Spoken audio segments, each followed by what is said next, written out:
What's going on is Anton from AntonDaniels.com. I appreciate you guys for continuing to rock with me, but I just got home off of an early morning flight, right? First thing through the door, I want to see my family. I love my family. You know, I'm a family man. I'm an advocate for families, right? Second thing, I got to get that hot shower because I got to throw the threads on. The threads make me feel like $1,000,000, but the third thing through my mind and all throughout the trip is that I gotta have that Tej pack. Tej makes my life uncomplicated. It's uncomplicated skincare for men. The first way that I started specifically was their level 1 system. It's a daily face wash to get rid of the dirt and grime on your skin. 2 times per week exfoliate and scrub to get rid of the dead skin cells. An AM moisturizer with SPF 20 because you should always be protecting your skin from the sun. And a PM moisturizer to help your skin stay hydrated and healthy throughout the night. Here's the thing. My favorite part about Tej Henley is that every box comes with an instruction card that tells you when to use each product, how much to use, and in what order. They really making the process of achieving and maintaining amazing skin for men uncomplicated. In addition to amazing skin, members of Tej Henley get tons of benefits, including at least 20% off the retail price, the ability to customize your box, exclusive monthly deals, you can pause and cancel at any time, and you get free shipping. And because Tej Henley is sponsoring today's video, they're offering my viewers an amazing deal, right? Just click the first link in the description and you get 30% off your first box, plus a free gift. It's an amazing deal. You got to get started today. You're not out here trying to look like a dusty. And if you travel as much as I do, which I'm sure most people don't, but you know me, I'm pushing my bag chasers in order to be in the top 5%, top 10%, top 1%. We got to make our lives uncomplicated, and Tej Henley is no better product. You got to look good. You got to smell good. And you can't be looking like a dusty. Make sure you get started today. Click the link in the description. Get that Tej pack. Feel the Tej, my friends. What's going on is Anton from AntonDaniels.com. I appreciate you guys for continuing to rock with me. This is still weird to me. Even all the way, it is Thursday? But here it's actually about to be Friday. Yeah, it's about to be Friday. Listen, I have not gotten used to the time zone differences. I'm sure I would have if I wasn't streaming. You know what I'm saying? If I didn't have to actually be connected back to what's going on in the United States, everything would be back normal. But I am streaming, and so I have to operate on a time that you guys operate on. And it's a really, really weird experience. But what's going on, family? What's happening? Technically, it is Thursday Eve, or I'm sorry, Friday Eve for y'all. So we getting it in, we making it happen. It is about to be a Friday morning for me.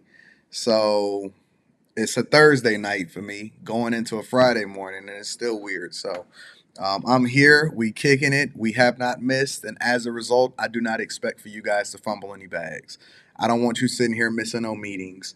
I don't want you making excuses as to why you can't get up, why you can't take care of business. We are on top of things every single day. I appreciate you. I love you. Hopefully, you find this entertaining and then you get some value out of it as a result of it. Let me go ahead and get the housekeeping out of the way. Tej Henley, 30% off your first order plus a free gift. I need y'all to really go ahead and get that Tej pack, honestly. It is a phenomenal product. I have not even shaved since way before I got here.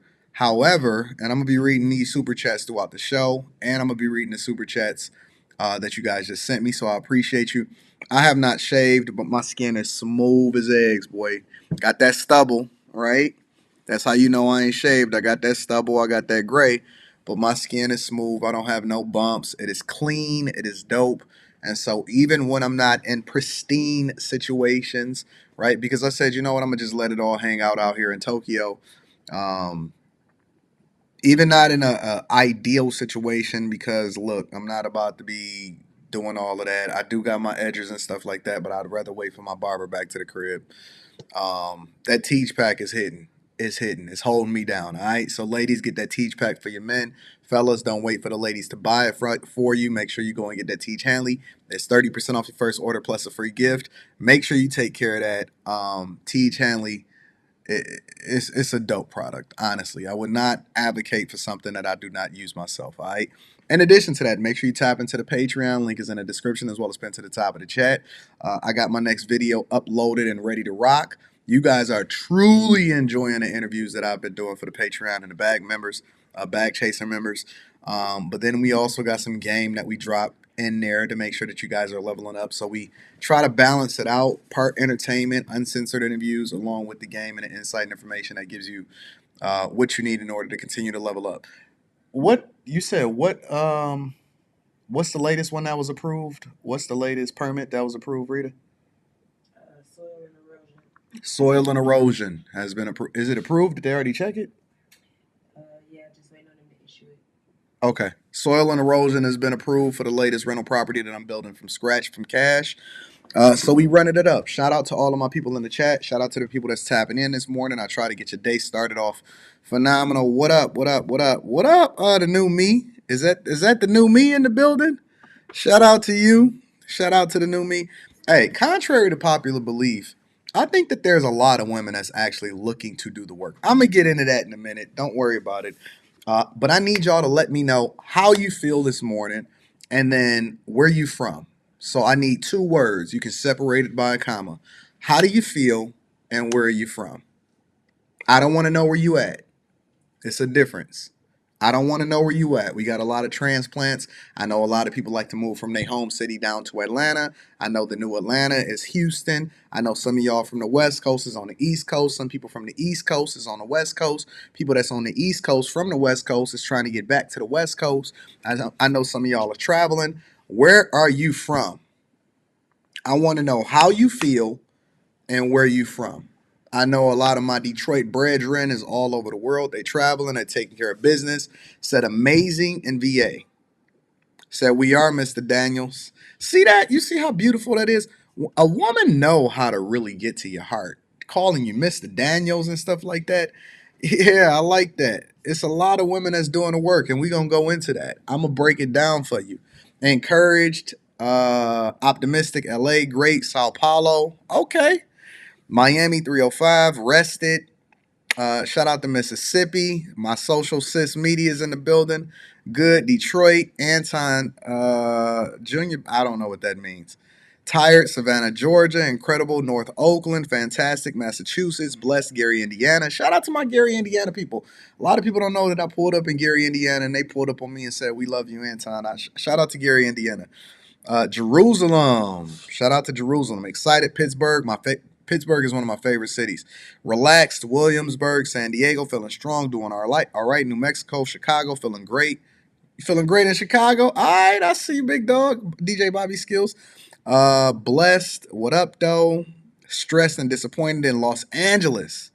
Boston, bossing up over in Compton. Shout out to my dog Jay Woodfin. Happy New York. Tea Leaves. What up, Tea Leaves? Great Charleston, South Carolina. New York, Resolute, NYC, inspired in London. Shout out to my people over in London. Great, North Carolina, soar. And Alabama, you soar. Okay, I see you. Boston, West Texas, messy in Chicago. Fayetteville, I'm good. Shout out to my dog Larry Walker. Motivated in Memphis. Do I need to make a trip down to Memphis? Do I need to be girded up with security down in Memphis is the question. Honestly, I'm looking to tap into some places and visit some places that I've never been before. Do I need to make a trip down to Memphis? I've been to Nashville a couple different times. I love Nashville. I'm trying to figure out if I need to hit Memphis. What up, Texas? Motivated in Delaware. Home of the credit cards. Clear skies in Seattle, Washington. What up, Anton in the chat? Good, Long Island. Blessed, Spanish Town, Jamaica. Feeling good from Baltimore, Portland, Oregon, Orlando. What up, Columbia, South Carolina? All right. I see my people.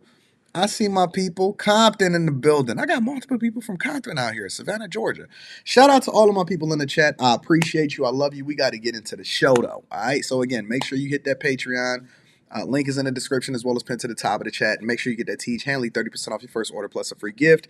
If you guys are walking into this live stream and you have not hit the like button, then I am incredibly disappointed. But I need you to do one more thing for me. Send this to a family friend because we are the greatest morning show on earth. Even though it's completely dark here, out here in Tokyo, Japan.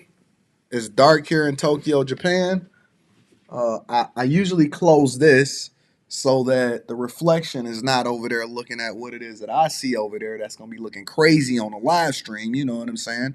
But we out here at the Ritz-Carlton in Tokyo, Japan. I've been here. I'm going to be here for at least 8 days. I'm contemplating not coming back. You know what I'm saying? You said what? Go ahead. Keep talking. You've been talking all this junk the whole time. Don't worry. That's just my big head daughter. She been kicking my butt. Yo, she pinned me down yesterday. My daughter, my 15-year-old daughter, pinned me down and then held a whole conversation by standing on my back yesterday.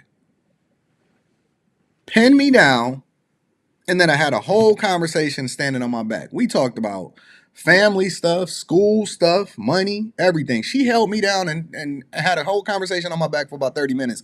And then gonna say, Dad, why you ain't sleep? That is my homie. Would you say we best friends? No, I'm just kidding. Yeah. See, she be talking all kind of junk. Possibly. You know what? I was best friends with my father. And it's crazy that my daughter is like almost my best friend. I see you over there. So shout out to my daughter. I take her everywhere that I can. When she's not traveling on her own, she probably got more sky miles than I do. Shout out to my baby girl. Leslie, how do you like Japan? They're asking, how do you like Japan? It's good. Is it good? Yeah, I like it. How do you like it compared to the Dominican Republic? Oh, way better. You like it better than the Dominican Republic? Definitely. Leslie says she likes Tokyo, Japan way better than the Dominican Republic. I asked her yesterday would she live here. She said she would if she had to. She would choose here, but that she still loves America. So that's how we rocking. They said, hi, Leslie. Hi. Hi, Leslie.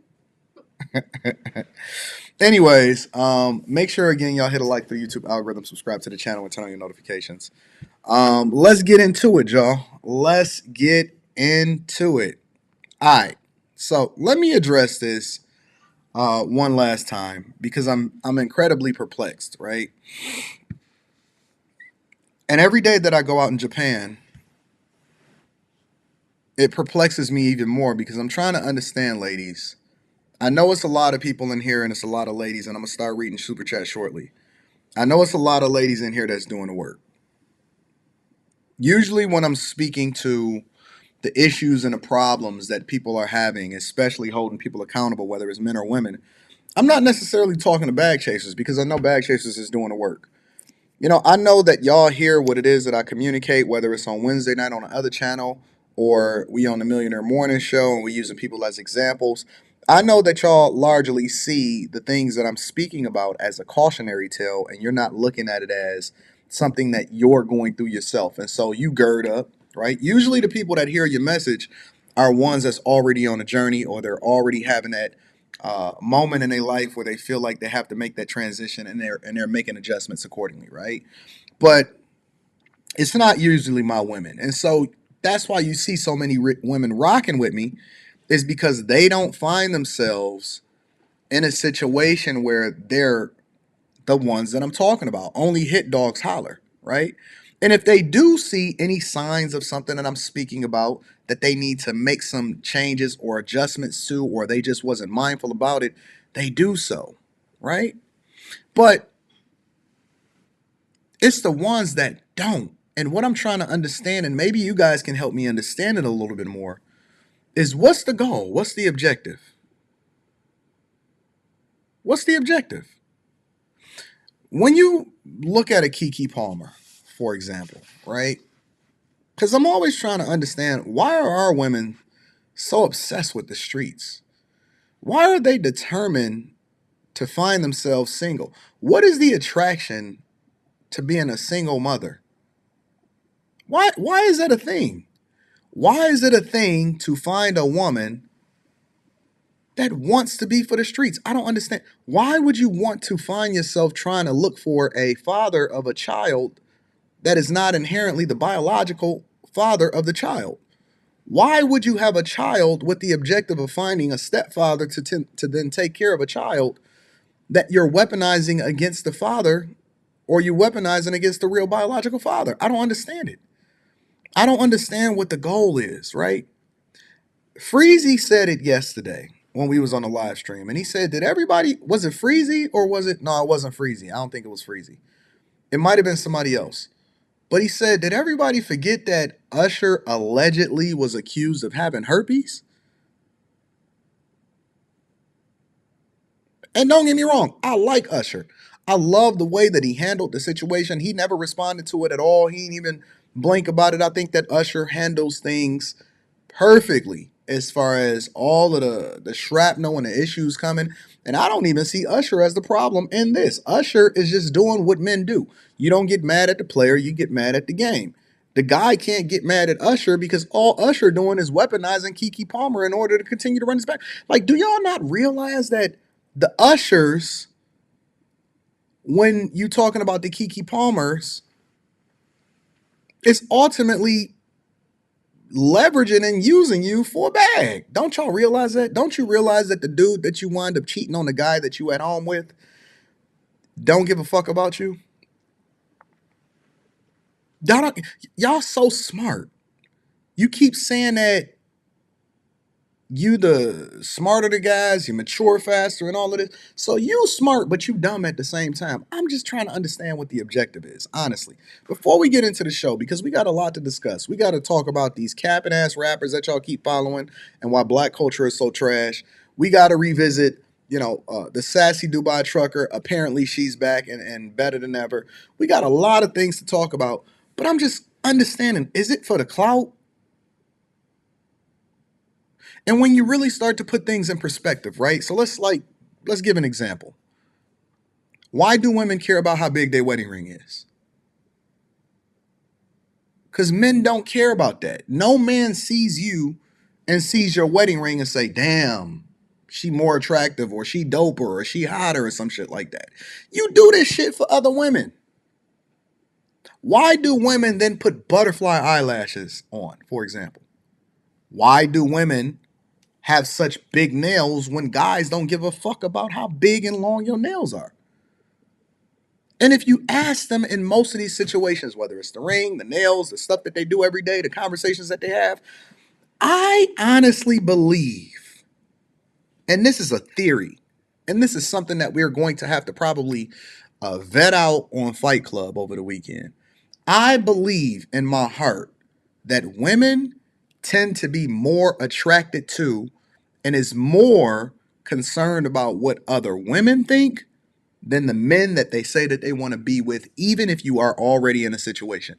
Women usually look to be validated by other women, not the man that they laying down next to every day. It got to be for the clout. Keke Palmer cannot be doing this because she sees it as in the best interest of her or her child. In no situation ever in the world has it ever been best for a woman, and we have the insight, understanding, the historical references that we can harken back to in order to really be able to substantiate our argument, to know in every situation we use historical references in order to really make better decisions. We got Chat GBT. We're more advanced than we ever have been. We don't even need to go to the library or go and get an encyclopedia. We can literally Google that shit. You ain't even got to Google it. You can just talk to Siri. And in what situation, as smart as y'all say y'all are, most educated, most enrolled, the most in debt, you fucking leverage your whole life in order to get educated, right? In what situation did we ever feel like or believe that the thing that is best for you and your child is to go on a tour of degrading and talking negatively about the father of the child that you decided to lay next to, that was helping you and holding your hand when you were at your ugliest, pushing out that child and then saying, this is best for me to then align myself with a singer An R&B singer who has basically been linked to everything that's been fucking walking and been tearing up the streets.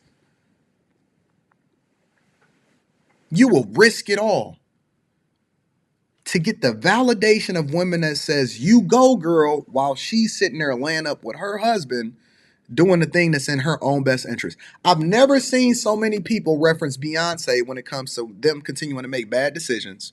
Meanwhile, Beyonce is fucking bringing back that bag to the crib so that they can bust that shit down together.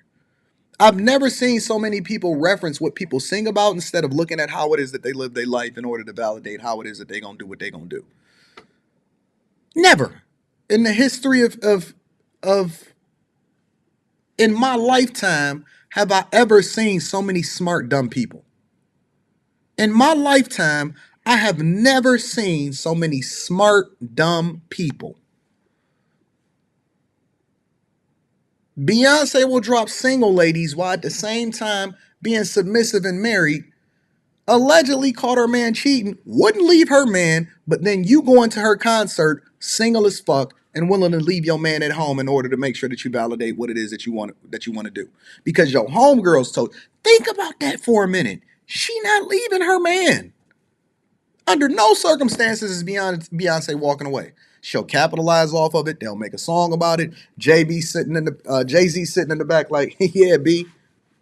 Jay-Z don't even fucking tour no more. Jay-Z don't even tour. He got his chick over there bringing back a bag. Jay-Z be walking through the audience with his daughter like, yeah. Do you realize that Jay don't even work no more? Jay-Z don't work no more. But you keep talking about how it is that you supposed to sit at home and he got his chick bringing back a bag while then at the same time finessing you and they doing the thing that's usually traditional when it comes to households. Have y'all paid attention to that shit? He don't even work. He just be doing like this. Yeah, B. Might throw a reference track out there here and there. Directing the Super Bowl, yeah, I don't want him on there. Lead the game off. Go ahead and get Eminem. I don't know. She out there dancing and fucking water waving right after she break her foot and losing the baby weight. And he like, yeah, B, I see you. Meanwhile, you over there trying to leave your man in order to go to the concert and fucking selling your whole kidney in order to be able to pay to go and validate your behavior with a bunch of people that don't give a fuck about you. Have you thought about this for a minute? If you look at the vessel and then you look at the message that's coming out of it, how does that make sense? You know, I look at this Keke Palmer situation, and for all intents and purposes, let's just use the words in context.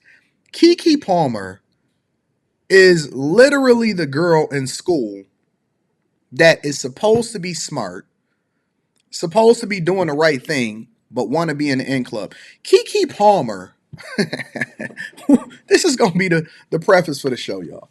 Keke Palmer is good girl trying to be bad, but everybody know that she ain't really a bad girl and she really going to be for the streets. Keke Palmer is the worst of women, right? Because she's really supposed to be a lame, which is really a good thing because I celebrate lames. I celebrate nerds. She's supposed to be the chick that's in the house, right? She's supposed to be, when we got her in Aquila and the B, we like, oh, damn, that might be the next Angela Bassett if she go about taking care of business. She could be a black queen.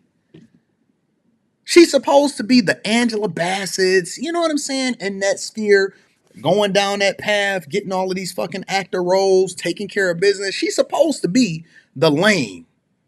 We know that Keke is supposed to be a lame.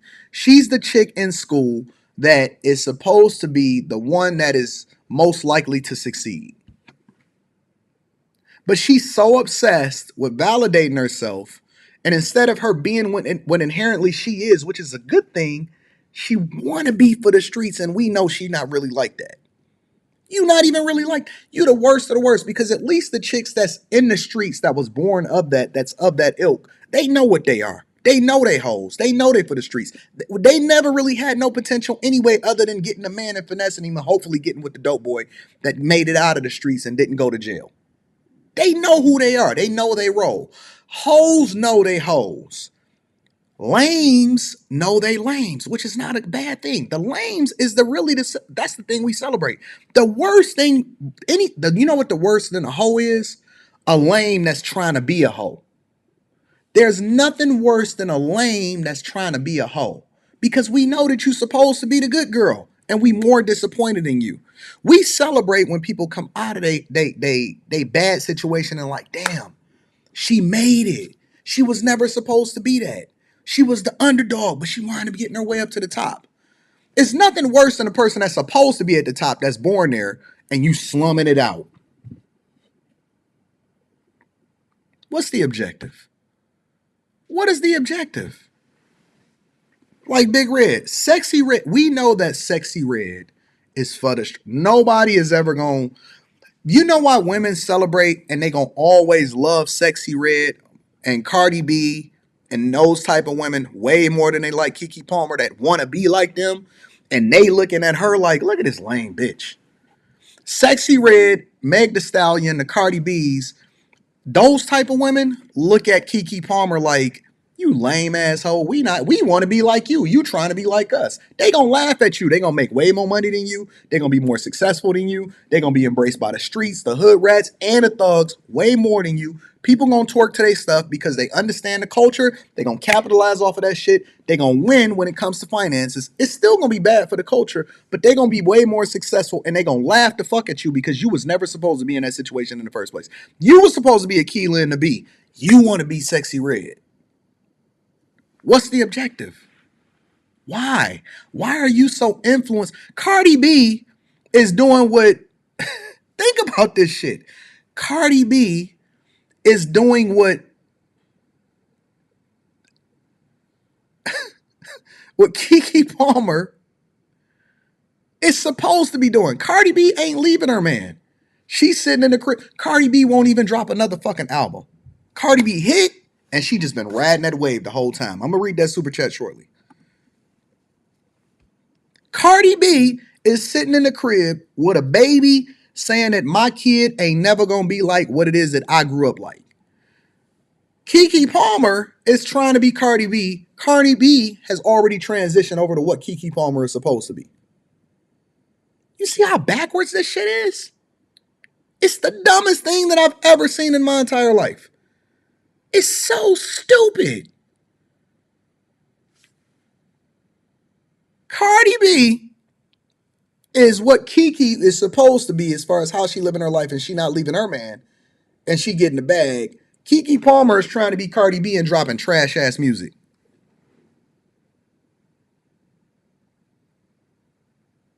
And this is our cultural norm. This is our cultural norm.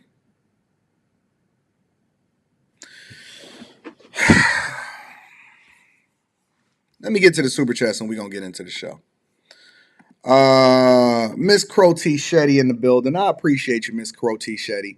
Thank you, said. How's it going? It is going absolutely awesome. Other than me being confused about what the hell is going on in these streets. Thank you, Miss Crow T. Shetty. You are absolutely awesome. My dog Cliff is in the building, says, my son is my best friend. Shout out to Cliff Williams. I appreciate you, all of my Canadians up there. Master RC Student says, excellent comparison of Japanese women culture versus the USA women Western culture. Yeah, we in the building. Shout out to my dog. I appreciate you. Tea Leaves. Hold on, I got to get back to you. I lost that one. I got to go back. I lost that one. I don't know how I lost it. There we go.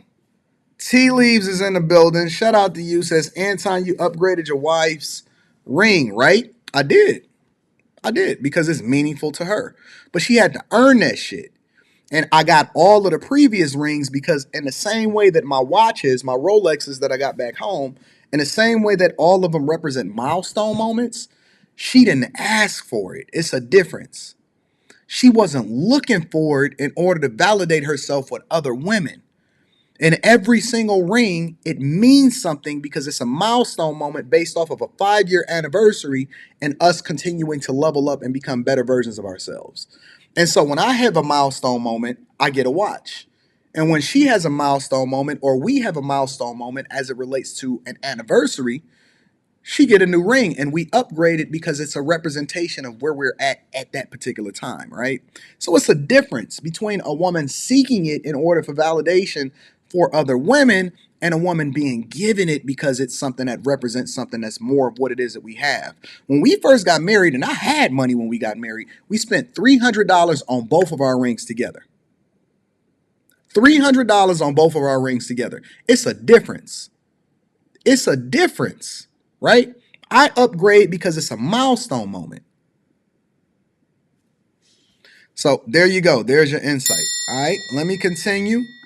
My dog, Executive Suite MLE in the building says it was less about what she wore and more about her behavior with Usher. She let the feminazis lead her into a burning house. Bro wasn't having it. Fuck out of here. Shout out to my dog. I appreciate you. Let's continue to rock into the show. Let me give a shout out to Mike that dude in the building. I appreciate you, Mike that dude, for holding me down on Cash App. Also, let me give a shout out to Dante. Shout out to Dante. Shout out to Fantasia from Nashville. I appreciate you. And I think that's it. That's what we got going on. So thank you to everybody that rock out with me, that's adding value. We are about to get into the show. The first thing that I want to address is the sassy trucker. All right. And the name of this show is called Insanity because I'm trying to understand what the mindset is of the people that's then having these conversations and why you think the way that you think, why you think it makes sense. I don't get it and I don't understand it. And so in order for me to do so, I usually use examples in order to vet that out. And so I'm looking for you guys to give me some insight into why you think the way that you think. Why do you feel like it makes sense for you to continue to do the things that you're doing on a regular basis? All right, so let's get into it. Let's get into this whole sassy trucker situation. Apparently, she's back and she decided to give a full interview. Make sure you hit a like for the YouTube algorithm, subscribe to the channel, and turn on your notifications. Hold on. Let me make sure that the audio is right.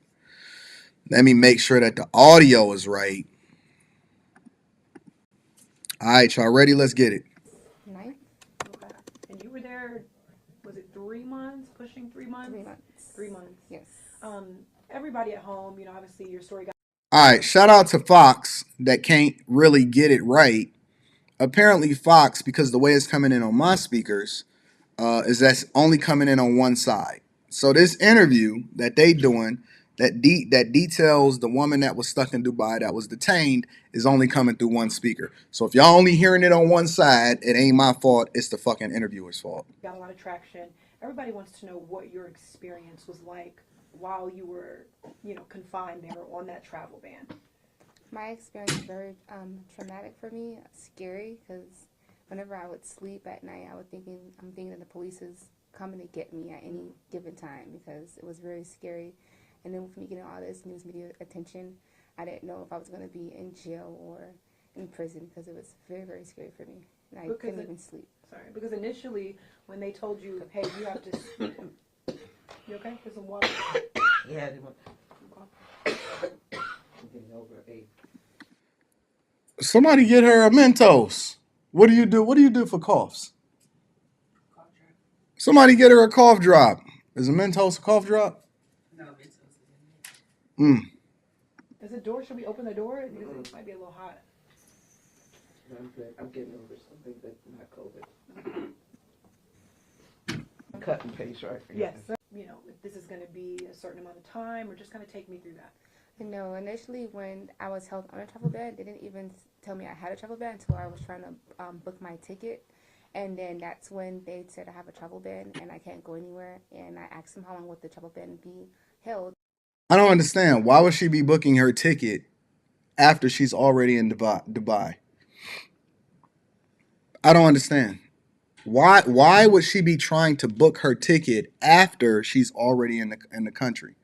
I thought especially when you travel internationally, now I can understand it from a domestic perspective, but even people that travel domestically do a round trip flight when they booking a ticket unless they don't understand the date that they coming back. So why would she be in Dubai without actually having a return ticket home?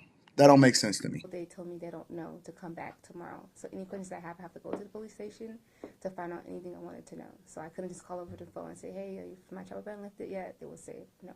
And when So you it was say you were harder. trying to book your ticket like through a third-party app, or you actually had to go physically, or Physically to the airport, because initially my ticket was booked to come back home to Houston on April 25th. And then from there I was going to go to Africa to celebrate my birthday. So I was actually stuck in Dubai for my birthday, and I was stuck in the hotel. Okay, so she's saying that she was gonna miss her flight from the fact that she was stuck in a hotel, apparently because she was being detained. And so, where are these women getting all of this money from? So you flying from Dubai back to the crib, and then you going over to Africa right after that. Anyways, let's continue. and what happened to your initial flight home? I had to cancel it and use some of those funds to possibly get money to Hey, somebody get that man a COVID shot. I know a lot. Why is he in the room when he's getting over COVID? I don't understand it. Why is this man in the room coughing? Somebody get this man up out of there. sustain it. Let her talk. And no, I cannot turn up the volume because it has nothing to do with my volume. It's their post-production problem. There's nothing I can do about it. I don't want to call for work. Because it's only they parent Jesus. This man is coughing. He still got the vid. Everybody looking concerned in the room.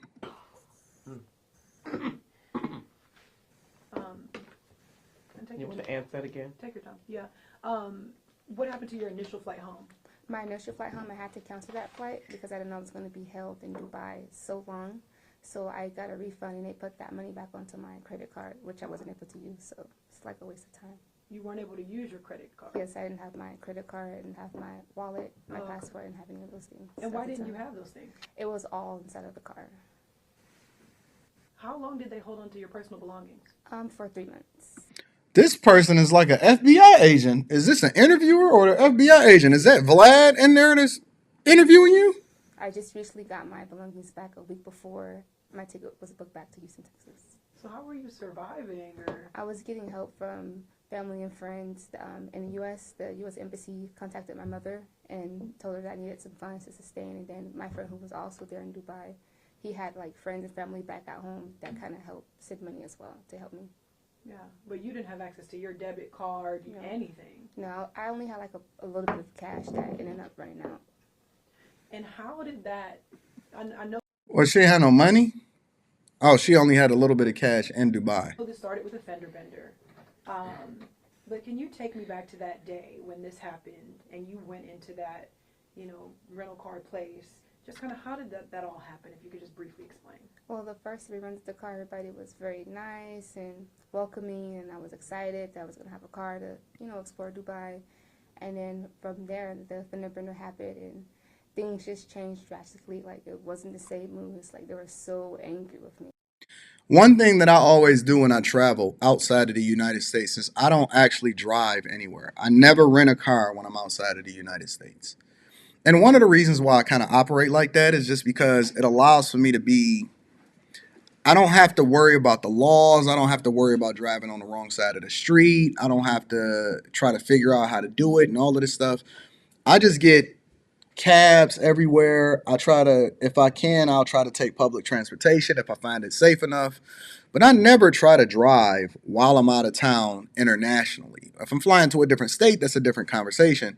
But I don't know the laws. And so in order for me to really be able to make sure that I'm safe within the culture and I'm doing everything that I can, I research what's going on there, and I never drive in a country that I'm not familiar with. And I was like, why are they like this? Accidents do happen, and they were just very mean. And I So was you nervous. got into an Reading super chat shortly. accident, Yes. and then you went back to the rental car company to tell them you got in an accident. I got into an accident, and the police, they towed the car, and then they already kind of know that the car was towed because the police let them know that, but I also told it myself.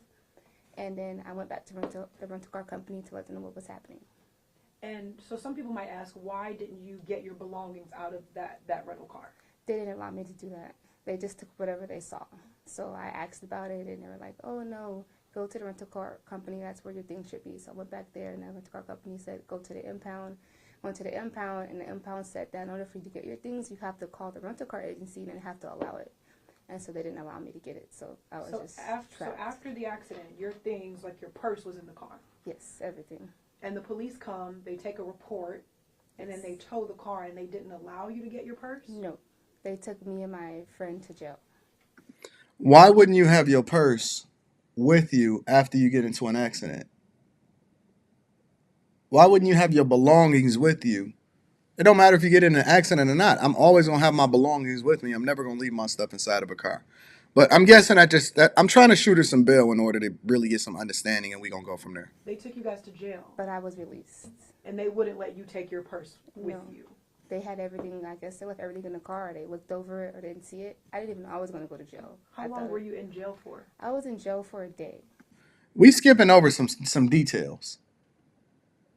It's got to be something else in there that we missing, because we only getting one side of the story. Why would they just automatically take you to jail? But she said she was in jail for a day. All right. And when you went to jail not because did you yell at you? That was a different occasion. The screaming case happened when I went to the rental car agency to get my stuff. So That's you a went to totally jail different just thing. for the fender bender, Yes. and they didn't tell you why, or They released me and they kept my friend, and so I was free to go. And I explained to them, it's okay, you can go. And then they said, your belongings should be with the rental car agency. They called them and they told me I can come over there. So What's missing? What's missing? So you get into a fender bender and they take you to jail in Dubai?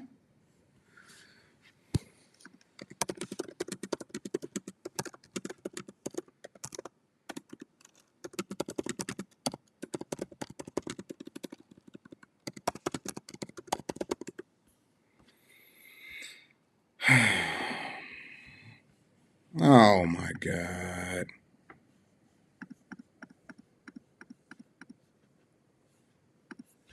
I'm using a VPN while I'm here in a different country. Let's see.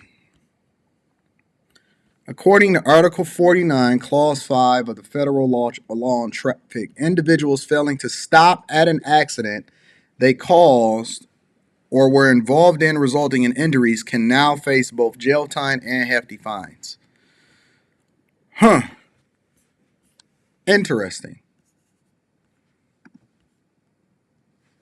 At all times, what is the penalty for a car accident in Dubai? At all times, cooperate with the police and give accurate information regarding yourself and your vehicle. If you get involved in an accident, because not doing so may lead to imprisonment of about 3 months or a fine of at least 500 dirhams, as laid down under Article 56 of the UAE traffic laws.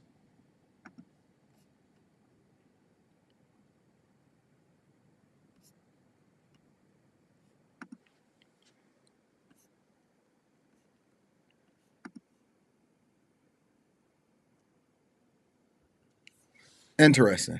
All right, let's continue. I went there and I took the bus and things happened from there. and were you Wasn't- driving? No, Okay. I was not driving. So you weren't even the driver here. No, Okay. I was the passenger. And then when you got into that rental car company, what was that exchange? When I got there, they asked me what happened, and I explained to them what happened, and they said, okay, well, we'll see about getting your things, and then everything they kind of just switched up. It's almost like they were playing a game with me, and they were asking me to give them a bunch of money, and I was like, why are you requiring so much money? And the car wasn't even due to be returned yet, so I was kind of shocked, and then they were like, well, you get the car, bring it back, and we'll give you your things. I was like, how can I do that if you guys have my wallet, my passport? I can't even go to the rental. I can't even go to the impound to retrieve the items, but you guys have my ID. They're not going to let me do that. Mm-hmm. And they said, well, we can write you a release form, and which they never did. They just kept saying, we're going to do it, we're going to do it. They never did it. So me and the guy, we get into it like a discussion, and No. Oh, see, this is what I'm talking about as far as chameleons, y'all. Look, she said that they get into a discussion. No, you were already having a discussion. As a matter of fact, you were having a disagreement. I don't believe anything that's being communicated right now at all. Thank you, Steven. I'm going to be reading that super chat shortly. I don't believe anything that's being communicated right now. Not at all. Listen, I don't believe that they're just intentionally holding your stuff and sending you to jail and all of this other type of stuff. Let me tell you what I believe. I believe that it was some sass, that it was some tough talking, that it was a lot of shit that was going on. I also believe that it wasn't a discussion. I believe that it was a confrontation and you was feeling a certain type of way and you thought that you was going to get away with the same shit that you willing to get away with here in the United States of America, and that junk didn't fly. It did not fly. I don't believe it, not even a little bit. And unfortunately, we can't fly all the way over to Dubai and be able to get the details. It was not a discussion. You were already having a conversation, and it probably escalated because you was feeling some type of way about the directions that they was giving you, and your bag probably wasn't right or something was wrong. But it was something else going on there. I don't believe even for 1 second that you just continued to that you just elevated it over into from a conversation to a discussion. I don't believe it, not all. He was yelling and he got very upset with me about the car, and then I was like, hey, I wasn't even driving.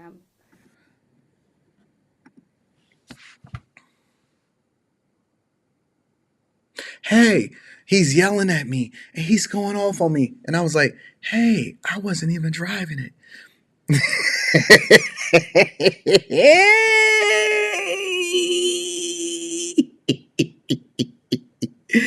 You are not going to catch me in that wave. Nope, nope, nope.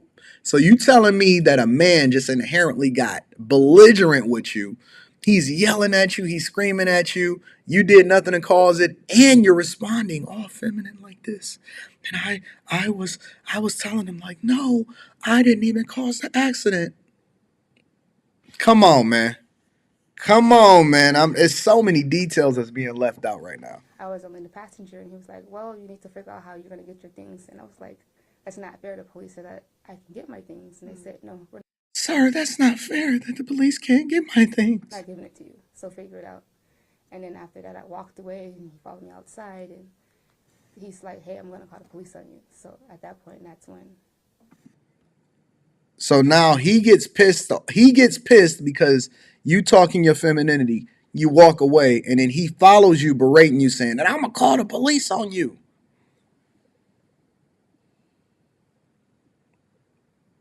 Come on, man. Stop the cap. Stop the cap, bro. I'm not going for it. Things got very heated. Did you lose your temper?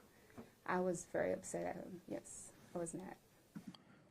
Things got very... Now the truth is starting to come out. She said, did you lose your temper?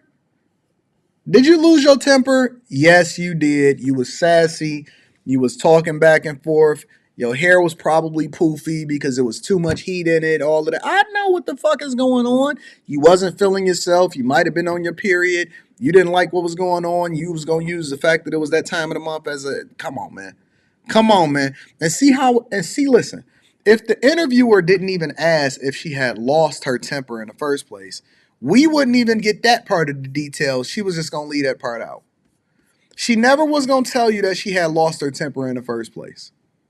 Somebody said they can't hear her audio. That's because it's only coming out in one side of the speaker, and they post-production, they fucked it up. So if you got the right side of the speaker, I don't know if it's coming out with the left side of the speaker, but it's only coming out on one side of the speaker. We'll do it in the post-production edits. We'll fix that in the post-production edits on our end in order for you guys to be able to hear it if I clip this up or if I have it clipped up by the editor. But come on, man. Let's be for real. Stop it, bro. And so you yelled. Yes, he yelled, and then I yelled back at him. And it's not allowed there, so I didn't know the consequences would be that deep. Yeah. And were there profanities? Like you were kind of, would you say you were going off on him? We went off on each other, yes. Okay. Ooh, you called him a bitch ass nigga. That's what I don't like you. And I bet your dick is short. And yeah. Nah, you didn't walk away. You wasn't calm and polite and all of that. You was talking shit. And he was like, oh, you gonna learn today? Come on, man. Come on, man. Come on, man. And listen, oh no, we were yelling at each other. No, you got sassy. Your name was a sassy trucker, and so you got sassy, and you thought that you was gonna live up to your name. And they was like, okay, this is what's called fuck around and find out. At that point, did you know the laws of that country, would you say? No, and the laws change all the time there, so I would never expect that to be like a really big law for shouting. I'd never expect that to happen to me. Don't cry now. You found yourself stuck there for 3 months having to figure out how to sustain yourself and things of that sort. Yes. What was the main takeaway for you? You know, or what would you say, I guess, to other people? This is what I'm looking forward to. Now, let me tell you what she should say. I have not seen this, right? Let me tell you what she should say. The main takeaway for me is to learn how to respect men. Don't go over there trying to yell and be disrespectful. I'm going to be different now. I've learned from my mistakes. The best way to be able to get what you want is to really embrace your femininity, show respect, and then they'll work to try to figure out how it is that they can help you. Learn the customs and the ways and the laws of other places before I go there so that I don't find myself in a difficult situation going forward. That's what you should say. I've learned my lesson. I'm going to shut the fuck up and I'm not going to disrespect men. Thinking to travel to Dubai. I would say definitely read up on the laws first. Okay. But I also respected Dubai, so I was always very cordial about the laws when I went out and how I dressed. See? No accountability. No accountability. No accountability whatsoever. Yeah, I would say learn about the laws, but I didn't do nothing wrong. And I was also told people who visit Dubai or any other country when you're on vacation, you come out better just getting chauffeured around for the experience. Don't even drive at all. So it has nothing to do with the fact that you was out of pocket. You never took responsibility for it.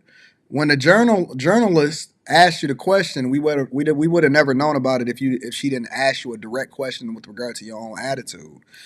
And instead of fixing the attitude, it's just get chauffeured around. Got it. At all. Don't even do it. It's not a good idea. Mom, I know this was. Can you wait 1 second? Okay. Mom, I know this was a difficult experience for you. You're on this end trying to get your daughter back home.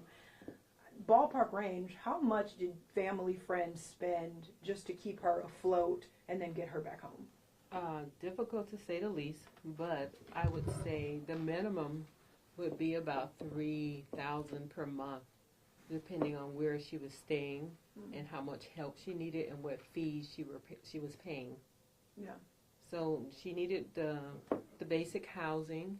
She needed utilities. She needed a lot of money for transportation because she was traveling back and forth from her housing to the police station to get information or to provide them with information that they were requesting from her. The cost of food. Mm-hmm. So basically we were maintaining a household there. Yeah. And how much, I don't think we asked this question, how much was the rental car company trying to get you to pay initially? They were saying pay them $5,000, then they asked for $10,000. So the price just kept increasing anytime I went up to the rental car agency to ask. Did you end up having to pay them anything? No, not in the end, no. Okay. And when you found out, how did you find out that your travel ban had been lifted? I actually got a call from somebody. They actually called my friend's phone. They said, hey, your travel ban has been lifted. You can come down to the public prosecution office and pay us 5,000 AED, which is I forgot how much that is in US dollars, but 1,392 because it came from me. Okay. Ooh, mama, like you didn't cost me a bag.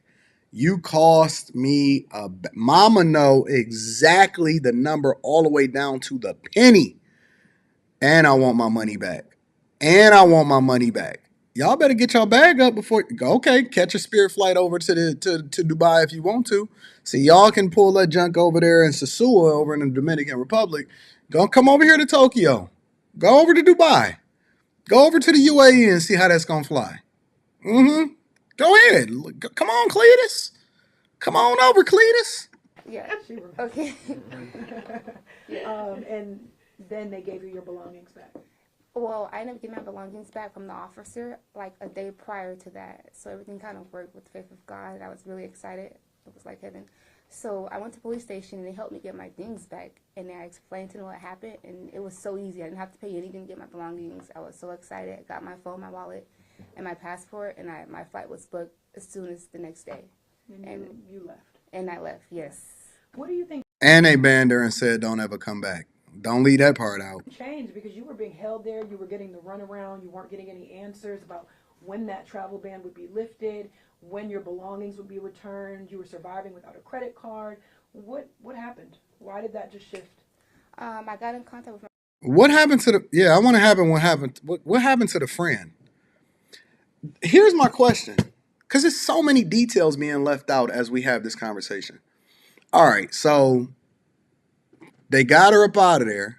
She was in jail. She was stuck there for 3 months, but she wasn't even the one driving.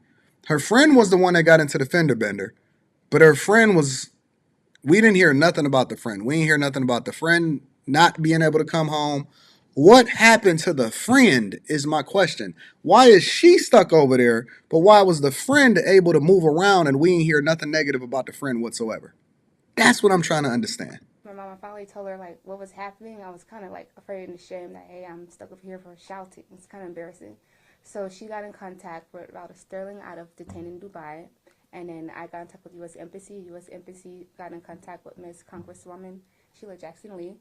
And from there, my mom kind of got in contact with other people here in Texas, and everything just started taking off from there. And I also got help with Patrick, the U.S. consulate in Dubai as well. He was very helpful too.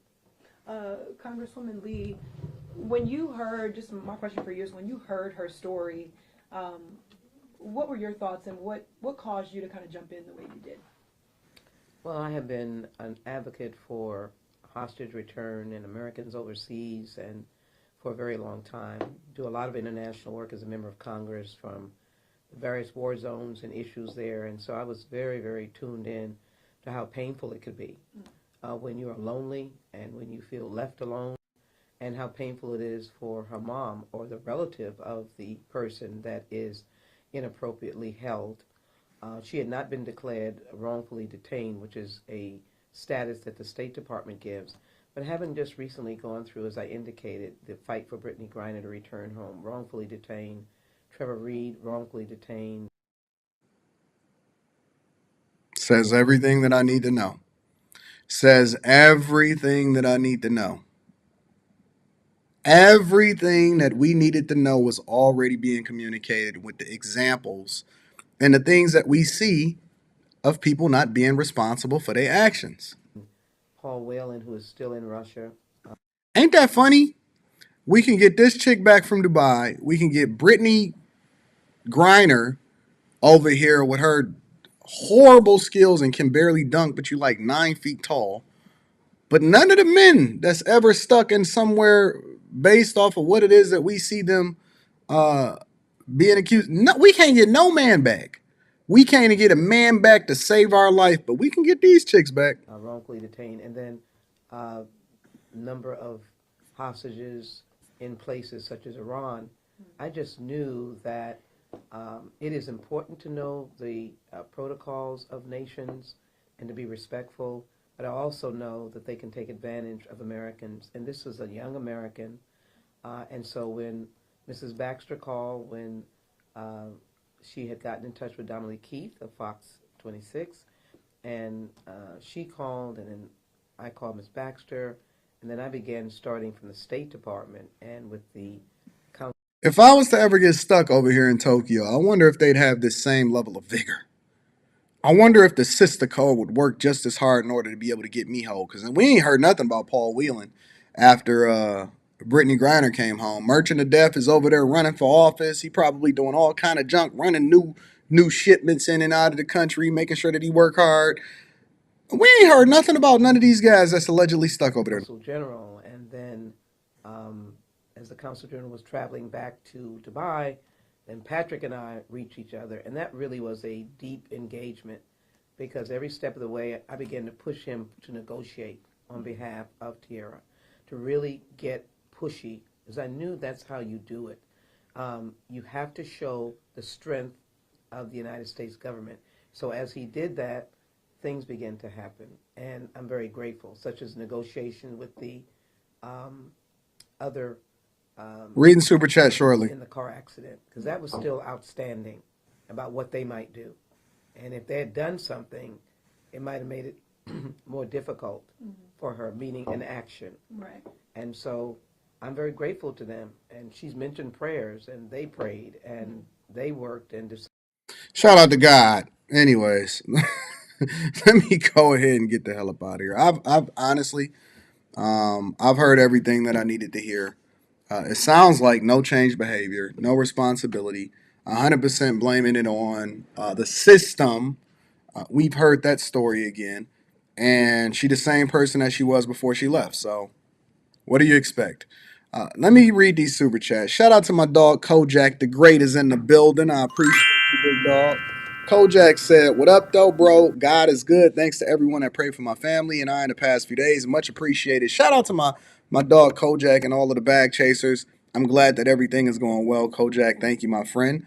YFNL Bill says, "Who believe that's how she really speaks?" Yeah, when she wants something. I think that all women got that chameleon thing when they want something. 100%. Sister Veganata Nation or Sister Veganata says, "Mr. AD, I always say, don't try to understand crazy. Once you understand crazy, you know what that makes you? Crazy. That is a fact. Maybe we all crazy. Maybe I'm crazy for not being crazy. Who knows?" Marriage, Politics, and Sports says, "Anton, on your Keke question, it's called dual mating strategy. The baby's pops has the aesthetics Keke wanted for the baby, but she wants a dude that's her dream guy provider." Well, I'll be very, very surprised if that ever happens. But shout out to you. I appreciate you for continuing to tap in, my friend. Steve WS says, "For your information, Oriental Land Company Limited runs Disney brand facilities under license from Disney Enterprises Incorporated." Oh, maybe that's why it's a little bit different. Maybe that's a little bit why it's different over here. Lifeline Music is in the building, says, "Anton, salute. I like what you're doing. Your talking points are official. Continue to keep your foot on them. Keke Palmer is a joke. Derrick Jaxn is a fraud."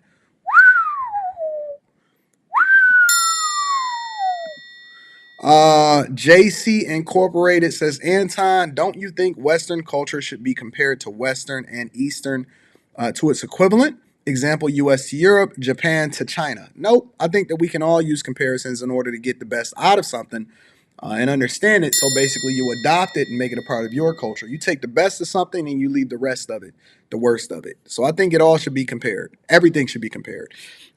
Marriage, Politics, and Sports says, "By the way, 30% paternity fraud may also be tied to the dual mating. The husband pays the bills while the wife mates with her preferred featured side dude."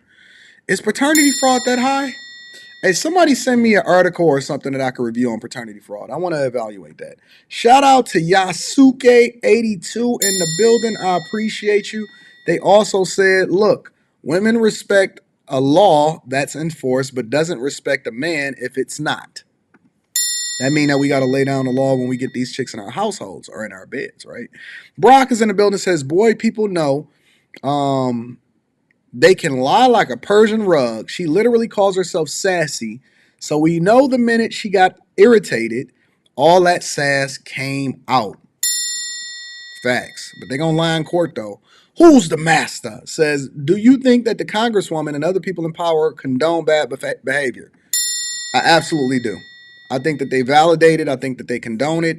I think that it's a part of our cultural norm now. And we know that the great, powerful United States is going to come to our aid, even if we're not doing a thing that's in our own best interest. Honestly, that's just a fact. I think that we already know that they're gonna validate it. And so as a result, we get away with stuff that we would normally get away with. Steven says, "I've been living in Japan since 1991. The president stationed on Yokosuka Navy base retired from the Federal Reserve 2 years ago at the U.S. Army Camp Zama." Shout out to my people that's over here in Japan running it up. I appreciate you, big dog. Speeds the Beast is in the building, says, "Shout out to you for the great work. I like how you said women please God by following and respecting their man and their husband." Oh, they didn't like that part. On Wednesday night show, keep doing God's work. Thank you, Speeds the Beast. I appreciate you for holding me down, big dog. And then my dog, 85, is in the building. Thank you, 85, for holding me down. I appreciate you for the fireball and make it work. Let's continue on to the show. Before we get into Derrick Jaxn, I want to show you how toxic our culture is, right? And actually, it's funny because this is something that people sent me a while ago, but I didn't see the value in it. And then they sent it to me again yesterday, and I'm like, man, this is something that we got to pay attention to. So a rapper Allegedly, his name is Big. Let me see. Big Boogie.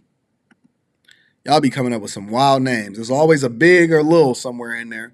But apparently his name is Big Boogie, and he turned down allegedly 15. This is what the email said: 15, 10, and $5 million offers from a historical black college in order to become a rapper. I have not seen the video, so I want to go into this before we get into the whole Derrick Jaxn conversation. Make sure you hit a like for the YouTube algorithm, subscribe to the channel, and turn on your notifications. Let's get into it, y'all. Jesus Christ.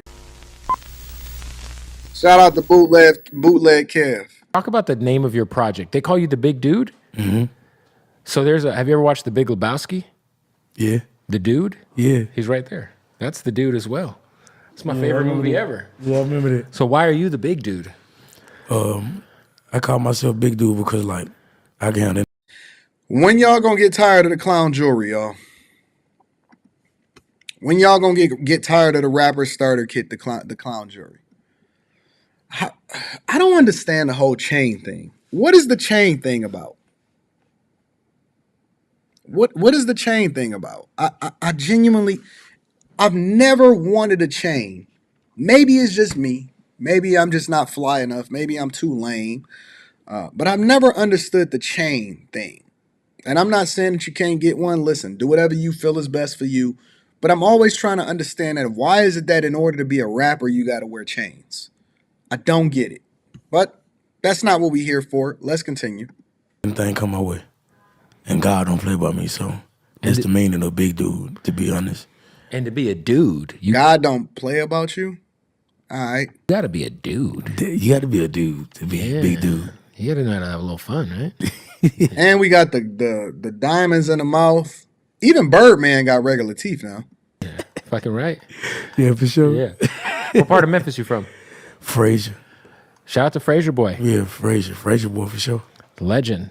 Yeah. I remember I bought his album when I was probably like 11 years old, which dates me quite. How old are you right now? 35. How old are you? 26. Well, you ain't that young. You ain't the youngest of pups. You know, I'm an OG though. You've lived enough life. I'm a young OG. Yeah. Hot 26 makes you a young OG. Shout out to the new me, Michaela. Shout out to the new me, Michaela. I'm gonna be reading that super chat shortly. What is 26 old now? Because that means me at 41, I'm an OG, right? And also, we need to start stripping these labels because just because you older or you a little bit more seasoned don't mean that you an OG. I think that OG should be reserved for people that actually got game to give and has validated themselves by actually putting in the work and doing something good for the community. I don't think that OG should just automatically be extended to people that's older. So, for example, I think that we should start labeling some people former crackhead.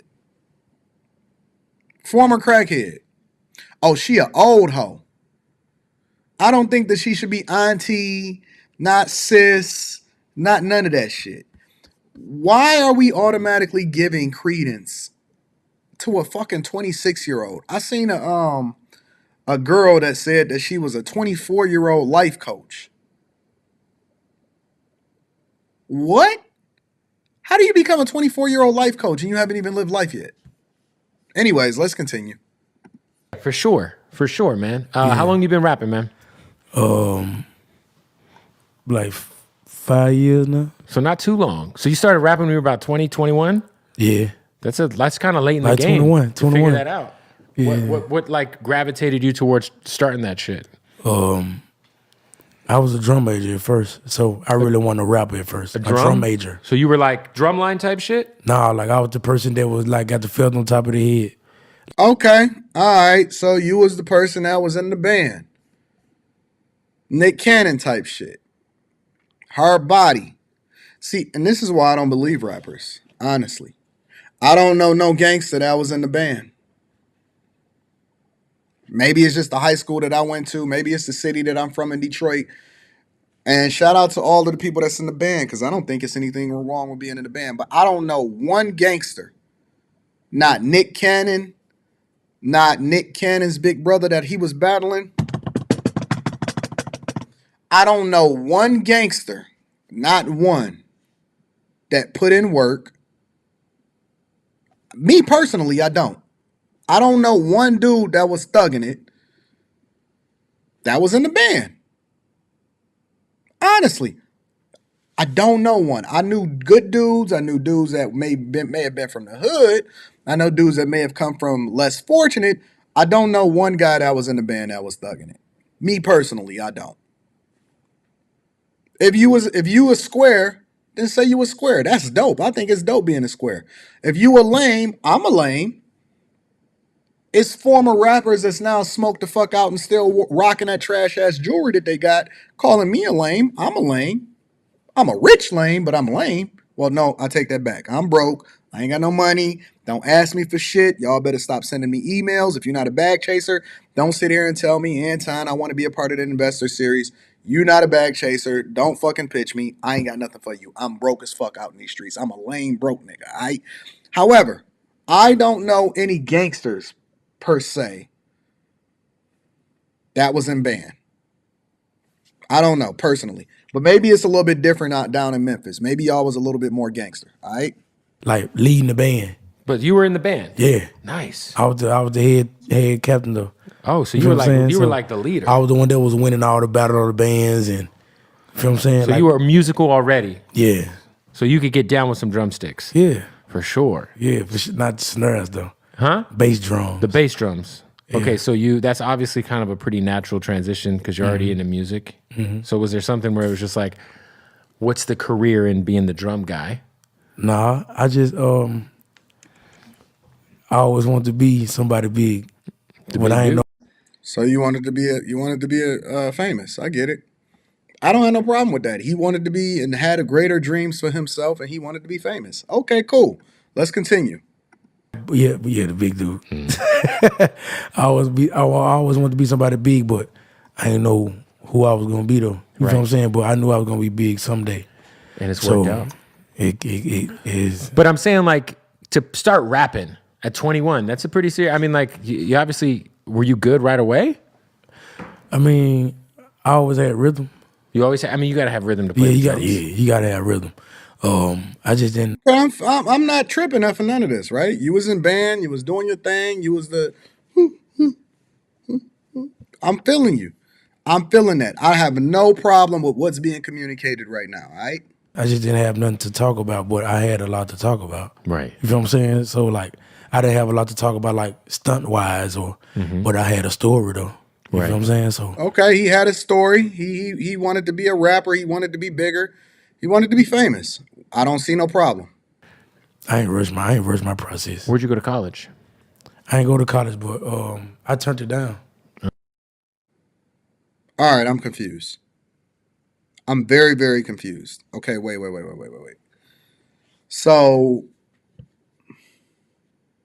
you didn't start rapping until you was about 21 years old, because he said he's 26. He said he started rapping about 5 years ago. Let's give him a couple months in there, right? So you start rapping at 21. You was in band, I guess, in high school, all right?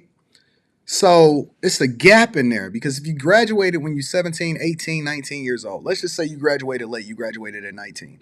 It's a 2 to 3 year gap in there between graduating from high school, being in a band, and being in college. All right? Now listen, I'm not the smartest one in the book. I'm not none of that, but it's absolutely, positively a gap in there. It's a 2 to 3 year gap. All right? You didn't decide that you wanted to become a rapper until you was in your early 20s. You graduated from high school when you was around 18 years old. I'm trying to understand the correlation, right? Because if you let me hear the rest of the story. Oh. Yeah, I turned it down just to do this, just to grind from the rap. So you But you didn't start rapping until you was 21. So why would you turn down? Let me rewind it a little bit, because maybe I didn't hear what I thought I heard. I ain't go to college, but a lot to talk about. right. You know what I'm saying? So like, I didn't have a lot to talk about, like stunt wise, but I had a story though. You know what I'm saying? So I ain't rushed my process. Where'd you go to college? I ain't go to college, but I turned it down. So I guess you knew you wanted to be you turned down college in order to be a rapper, but you didn't start rapping until 2 to 3 years after you turned down college. Okay, let me just put it in perspective. I'm gonna read y'all super chat shortly. I just want to make sure that I got the whole thing together. You turned down college to become a rapper, but you didn't start rapping until you was 21. But you graduated when you was 18.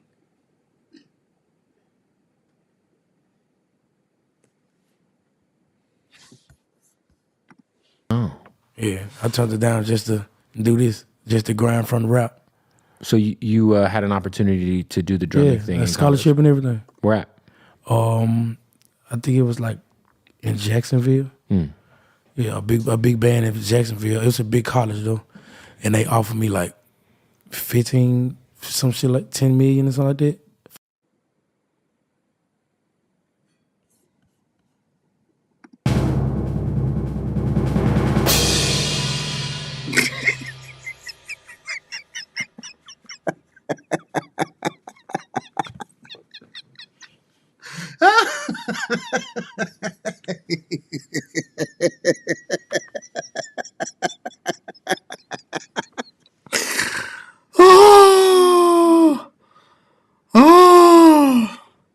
Hold on, wait. Hold on, fam. What college? Well, first of all, was it 15 or was it 10 million? Was it 15 or was it 10 million? All right, let's go with the lower number. Let's say it's $10 million. All right, because y'all sent this to me in my email, and y'all said that it was 5 million. Y'all didn't tell me that it was 10 to 15 million. Oh, he gonna go down to 5? All right, so let me see. 5 million, something like that. Wait. Is it 10, 15, or 5?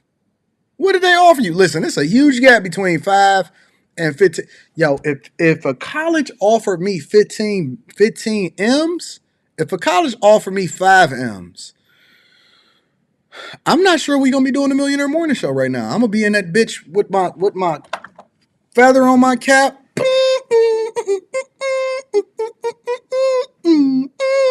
Yo, they offered him more than they offered Deion Sanders. They wouldn't give Deion Sanders one more dime. They was skimming off the ticket sales according to different sources. They wouldn't give Deion Sanders a dime. And they got 5 million? Okay, which one is it? 5, 10, 15. All right. At least we know he know how to count in fives. All right? Let's back up for a minute. Hey, the nigga look like he lying. Look at it. When the niggas start licking their lips and they squinting at the same time, come on, family. Let me back that up. I got to hear that in this full context again. Nigga holding his ear, doing all the line signs. Just to grind from the rap. So you had an opportunity to do the drumming thing. A scholarship and everything. Where I'm at? going to be reading that super chat shortly. I think it was like in Jacksonville. Yeah, a big band in Jacksonville. It was a big college though, and they offered me like 15, some shit like 10 million. Jacksonville. Ain't Jacksonville in Florida? Colleges. All right, hold on. Black Jacksonville colleges. Let me go right there. Edward Waters College, Bethune-Cookman, which is absolutely distraught, Savannah State University, Albany State, Fort Valley State, Voorhees College, and Denmark Technical College. Now, those are all of the HBCUs in Jacksonville, Florida. All right, let me go through that again. I think the biggest one, which is absolutely in financial duress right now, is Bethune-Cookman. Bethune-Cookman, Edward Waters,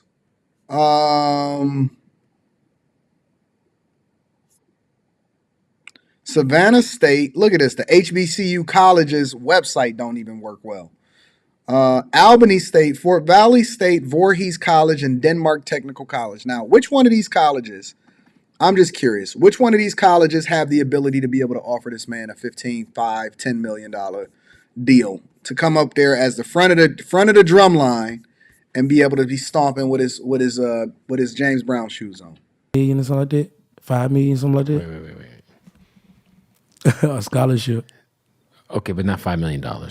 Well, those are, yeah, it's in Daytona, but those are the colleges that's close to the Jacksonville area. All right, let's continue. They offered you $5 million to play the drums. Yeah. What the fuck are we doing here? Like, what the fuck y'all, like, you Right, know what I'm saying? But I was so younger, like, Wait. I didn't know what it was. Are you sure? Oh, Jackson State. Let me see. Jackson. I don't know anything about this. All right, so I just know the cap when I hear it.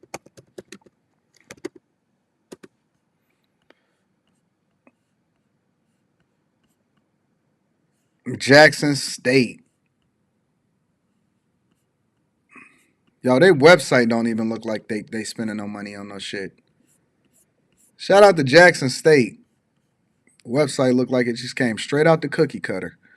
This shit is cap if I've ever heard it in my life. Sure they offered you $5 million to I play turned it down. It was a scholarship, like, I had to go to school for this decade.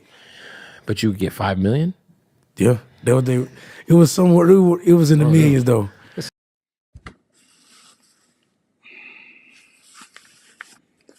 Lord have mercy. Bless my people. Bless my people. Y'all do know that scholarship money is, by all intents and purposes, tax-free, right? So, for example, if you get financial aid and you wind up getting scholarship money on top of it, you get all of that money still, right? That money goes into your coffers for you to continue to live. It goes into you being able to get housing. You can go and use it for whatever you want. You can go and get a car. You go get books. You go get whatever it is that you want to get from it. Scholarship money comes to you when you get awarded it. And so who turns down 10, 5, 10, 15 million dollars and free money? And then 3 years later, they say that they turn it down so that 3 years later they can go and start their rap career. Come on, man. Come on. Come on, King. Ain't that what y'all call each other? Come on, King. Come on, King. Jesus fucking Christ, bro. Man, it obviously worked out because you have a gigantic pit bull Yeah. that's got, how much was that? 130. 130,000. It's all worked out nicely. That shit sound. Did you hear the sound of it when I paused it? Hold on. How much was that? 130. And Bootleg Kev is trolling right now without people even realizing it. 130,000. It's all worked out nicely. My little brother. Did he pass away? Yeah. Oh man, rest in peace. Shout out to all of the jewelers that's finessing these niggas out of 130,000 for some plastic jewelry. Oh my fucking God. What is wrong with you black people, man?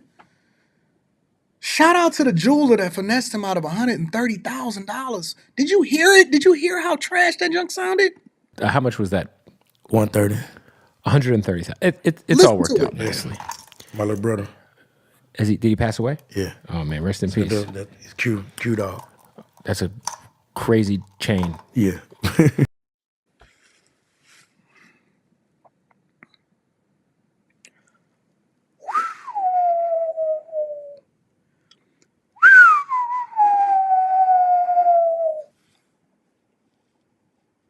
Oh my God. How long ago did your brother pass? Somebody said, why does it sound like that, Anton? Why you asking me? I don't got one. Listen, I just spent $116,000 over the last month and a half building a new rental property, and I ain't even broke ground yet. All of my money is going. I'm broke. Why you asking me? I'm broke. I over here got a Follow God, Not Culture hoodie on. I'm wearing an Apple Watch. My glasses is probably the most expensive thing that I got on right now. This hat was given to me for free. Who you telling me? Why you telling me I'm broke? I'm broke. The most expensive thing that you see me talking about is my investment in this MacBook Pro that I have over here in Tokyo because I'm over here touring the land, all right? I don't spend $130,000 on moissanite diamonds and fucking piece of shit jewelry that is not going to appreciate over time. Don't ask me. I have no idea why it is that it sounds like that. It sounds weird. It sounds just like, yo, I got this, this sound more expensive than that. This silverware. Jesus fucking Christ. 2 years ago. 2 years. Yeah, something like that. That's a big loss. Yeah, that's my baby brother. Especially being your baby brother. You feel like you gotta protect him and shit, you know? Is that something that like you feel like kind of changed your life? A lot. He changed my attitude. Maybe your mentality? Yo, the cap is strong in this shit. The cap is strong. He said he turned down first he said 15, 10, then 5, and then it's somewhere in the millions. HBCU offered him millions of dollars in order to be the front of the drum line, and then he started his rap career 2 to 3 years later in order to be able to get it out the mud. Shut that shit up. What? And see, this is why y'all over here idolizing these people and they being your king and all of that shit. Man, get out of here with that dumb junk. The new me Michaela says, very excited. Hubby and I will be a part of the Bag Chaser family soon. Thank you, Anton. Shout out to the new Michaela out here becoming a Bag Chaser. Shout out to you guys. I appreciate you. Make sure you tap into the Patreon. Link is in the description as well as pinned to the top of the chat. Rod King says rappers be spending hundreds of thousands on moissanite. It's no way he spent $130,000 on that. No way. Steven says, love Japan, universal healthcare. I pay $50 a month. Plus I pay $175 a month for my pension plan. We have to pay 10 years into the system. Hey, I think that Steven want me to come over here and live in Japan permanently.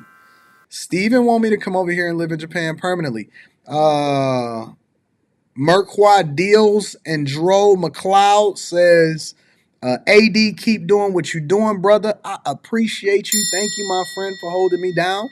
Voice is stronger than the pen says, I think OG should be for people who can only tell you what not to do.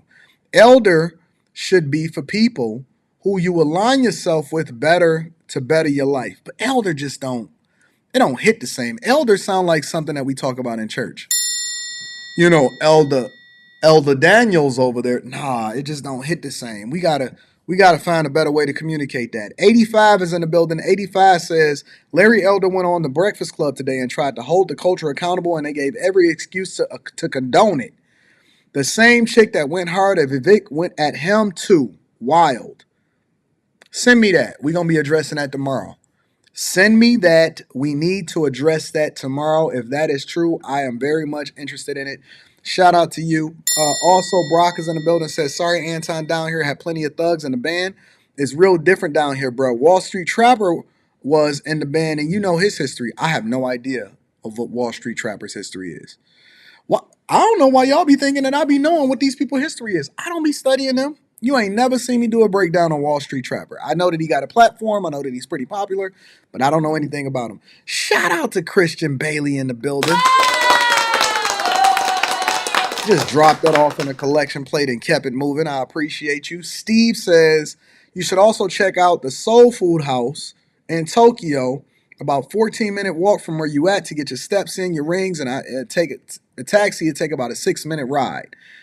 I don't know though, Steven. I don't know if I want no soul food in Tokyo. Who cooking it? How they make their cornbread? Are they greens fresh or are they canned? I don't know. Do they put meat inside of their greens? I don't know, Steven. We gonna find out. Jay Denor 89 says, man, this dude is all over here telling his fish tales. The cap is strong with this dude. His lies. Lying his ass off. Shout out to you. I appreciate you. Also, Steven says, $130,000 for some costume jewelry. That's the same price as at an Escalade. Facts. The new electric one. Also, let me get my dog Wealth Building Journey says, Ton is absolutely $1,000, not $5 million. The school system failed them horribly. Rappers and athletes, man, oh man. I don't think that they even offered them that much. It's no way that they offered them even a remote amount of money close to $5,000. I'm not going for it. I'm not rocking with it. It does not make sense to me. Shout out to you, the Wealth Building Journey. I appreciate you. Let's continue. All right, let's get into the thick of things. I got a couple more things that I want to address, but before we do so,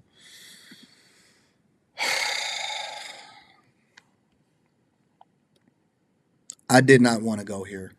I've largely avoided it. I've been familiar with what's been going on. People have been sending it to me. They've been DMing me. They've been emailing me. Make sure y'all tap into the Patreon. Link is in the description as well as pinned to the top of the chat. If you have not got your Teach Hanley, 30% off your first order plus a free gift. Thank you, lifestyle enthusiasts. I'm definitely going to be reading that super chat shortly. I did not want to go here.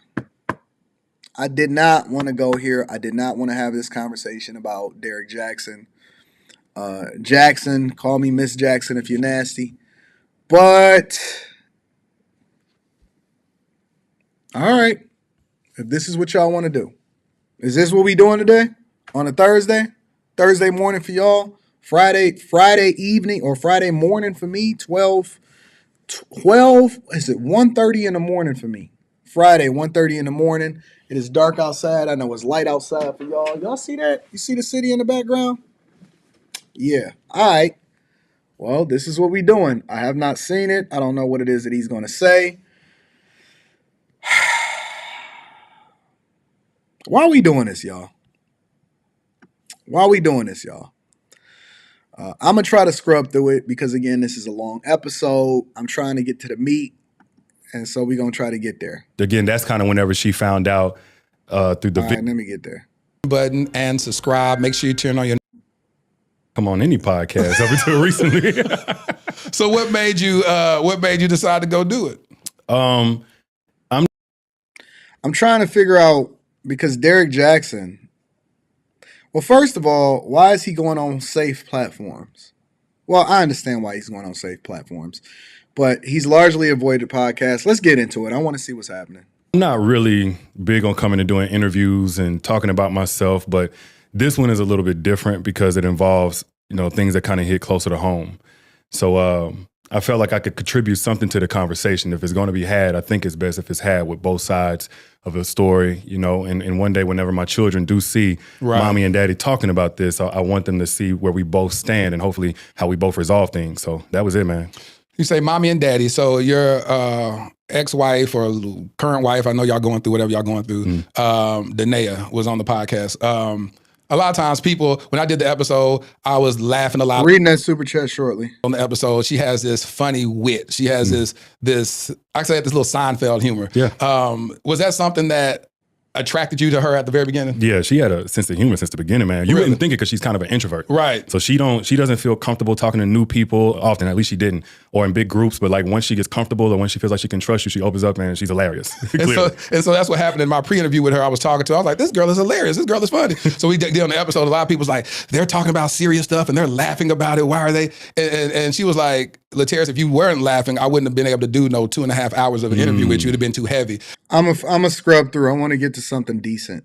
I like the fact that you got my humor. Which is not bad, but at the time I was fighting a lot and stuff like that. But you were fighting a lot? Yeah, man. I was just, knucklehead, man. It's 19 years old. But beyond the surface, though, I'm a lover. I'm kind of soft. I like R&B music. I read romance novels at this point. I write poetry. You was doing that at 19? This nigga read romance novels? Stop the cap. Stop the cap. Stop the cap. Now you older and you reading romance novels. Listen, this man is a salesman if I've never seen it before in my life. This man is a salesman if I have never seen it before in my life. Stop the cap. He says that he reads romance novels in his older age. 19 years old, man. So like that version of me that's like, okay, it's not what you see is not necessarily what you get. It's the exact same thing with her. She's not stereotypical. She's like Taekwondo and, Justin Timberlake and stuff you wouldn't necessarily think, man. But all of that is what drew me to her. It's like my authentic self just felt safe and at home with her. How do you feel today? I want to check on you as a man. How do you feel as a man? I feel really good, man. Better every day, but I feel like it's a lot of gratitude these days. A lot of people wouldn't be able to identify with what got that spray you may go through on an emotional standpoint, especially have created a platform as large as you, as large as you created, and then feel the world turn on you. How did you internalize that? Honestly, man, being everybody's favorite ain't really been my portion my whole career. I mean, at some point, now it's more legitimate because it's behind something I actually did. But in the very beginning, I knew pissing some people. I'm trying to talk crazy. Pissing some people off was going to be a price I was going to have to pay. You knew that at the very beginning. Very beginning. And then, you know, before all of this, there was some like false rumors. At one point, people thought Danae was white because I showed a picture briefly. I posted my baby girl, my first daughter, Marley, and her hand was wrapped around my finger, and it was so light skinned. They said, "Oh, he only dates white women." And I lost followers. I'm talking about it was going viral, all the YouTubers. So honestly, man, since then, I already knew like, okay, people online, they're going to have their thoughts or what have you, and you can't see yourself through that lens. So I agree with him on that front, and that if you ever gonna become a content creator, you're gonna have to understand that it's gonna be ups and downs. It's gonna be people that be people that like you. It's gonna be people that dislike you. You're never gonna be everybody's favorite, and somebody is gonna dislike you. Somebody is not gonna rock with you. Somebody is gonna look at you differently. Somebody is not gonna, agree with what you got going on, and you can't let that. You can't let that be the thing that determines what your success is. You have to be a little bit different in that way. So yeah, I agree with him in that everybody is not going to like you, and you have to be very, very careful with how it is that you approach it. So I guess he embraced being the real villain. I really haven't internalized that so much. A lot of times people, I saw my brother, Willie Moore Jr., he posted a snippet of you about the interview that you were doing with him. That's when this dropped, that would have dropped 3 days ago. And I read the comments. It was like, why are you giving this brother a platform? Why would you do this? And all this type of stuff. Yeah. And first, when I read it, I was like, now if I do this interview with them, are they gonna feel the same way? I was like, no, like you said, it's a more balanced approach. I had Danae on here. It's only fair to have you on here as well, but not even on that. But even in 2020, you checked your DMs. I reached out to you before all this stuff started imploding. One of the few. Yeah, and I reached out to you because I always want to have conversations with black men because in the from your platform standpoint, the stuff that you were telling and helping black women with was facts. It was no lies told. Yeah. What a lot. Really? Really? No lies told? Come on, man. Stop the cap. See, and this is why I don't like these simp platforms. I know that they're able to get the bigger interviews. I know that they're able to secure certain things that people like me that talk real shit is not able to secure. I know that they pander. Shout out to Messy Mathematician and everybody super chatting. The chat was a little bit delayed. Apparently, I'm going to be reading y'all super chat shortly. I guess this is how they get their interviews. Because if you pander, instead of letting people just tell a story, right, you don't have to be on one side or the other. But how is not what he was saying all cap? Everything that he was saying was cap. Everything that he was saying, it's cap. A lot of men took gripe about is that they like, oh, not only are you telling the secrets or whatever, but they kind of felt like you were pandering to black women for your benefit. What would you say about that? Yeah. Well, we kind of have this bro code, and it's got us in the chokehold. And the bro. All right, I don't know how much more I'm gonna be able to do, but I'm gonna work through it. I'm gonna work my ass off to get through it because we got another story to be able to talk about. But oh my fucking God, code is all about having a man's side no matter what. Yeah. No matter if we wrong or what have you. And I think personally it's created a generation of coddled men that can't take correction from anybody, no matter how soft it is or balanced it is. So when I'm saying all of this, of course there's different layers to it. Some of them think, oh, it's because he wants vagina, because he wants money or what have you. But man, I was raised by a single mother around two sisters. My nigga, you sold books, you did whole tours.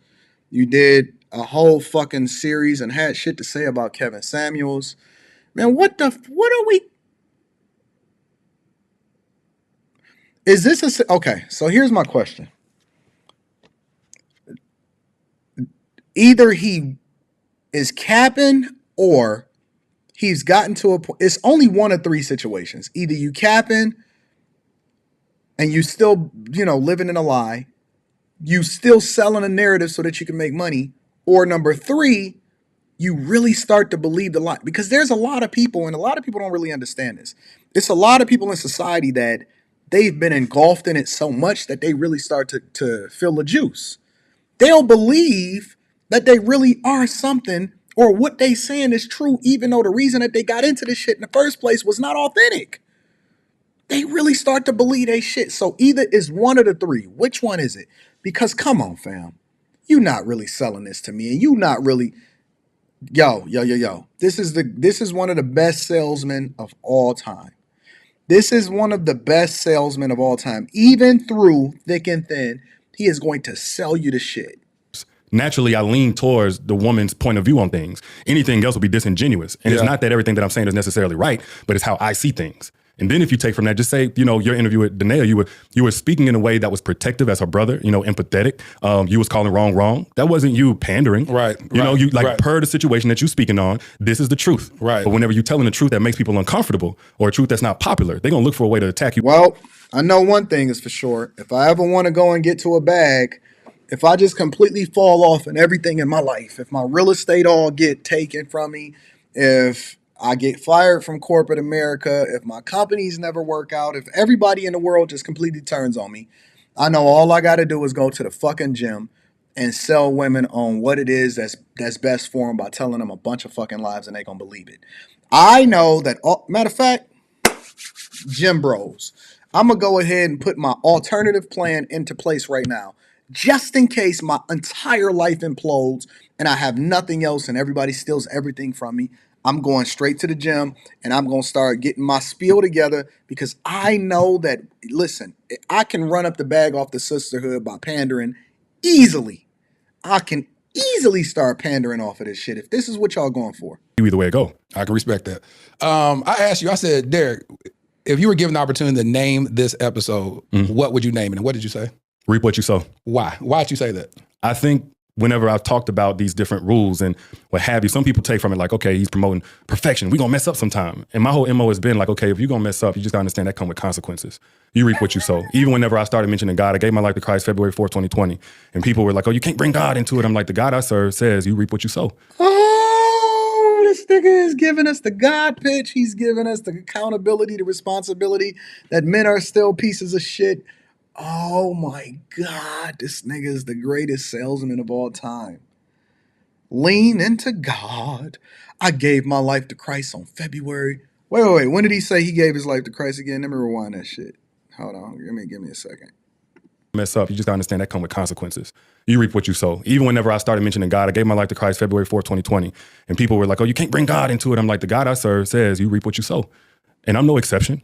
Even as I'm saying it, I'm living it too. Yeah. And that goes both good and bad. But, I think if we're all aware of that, we can walk according to that instead of thinking. So you gave your life to God once you start getting into a fucked up situation and Tasha K came for your ass. Got it. We get it out because we had our intentions or what have you. For the time I spent. I think that people need to stop speaking on God, honestly, that ain't really living it. Because you was just with your side chick. How you going to, they just was releasing pictures. In my patterns. Let me not judge. I don't give a fuck. I just want to see what's going on. Things that I'm not proud of. I gave myself an out.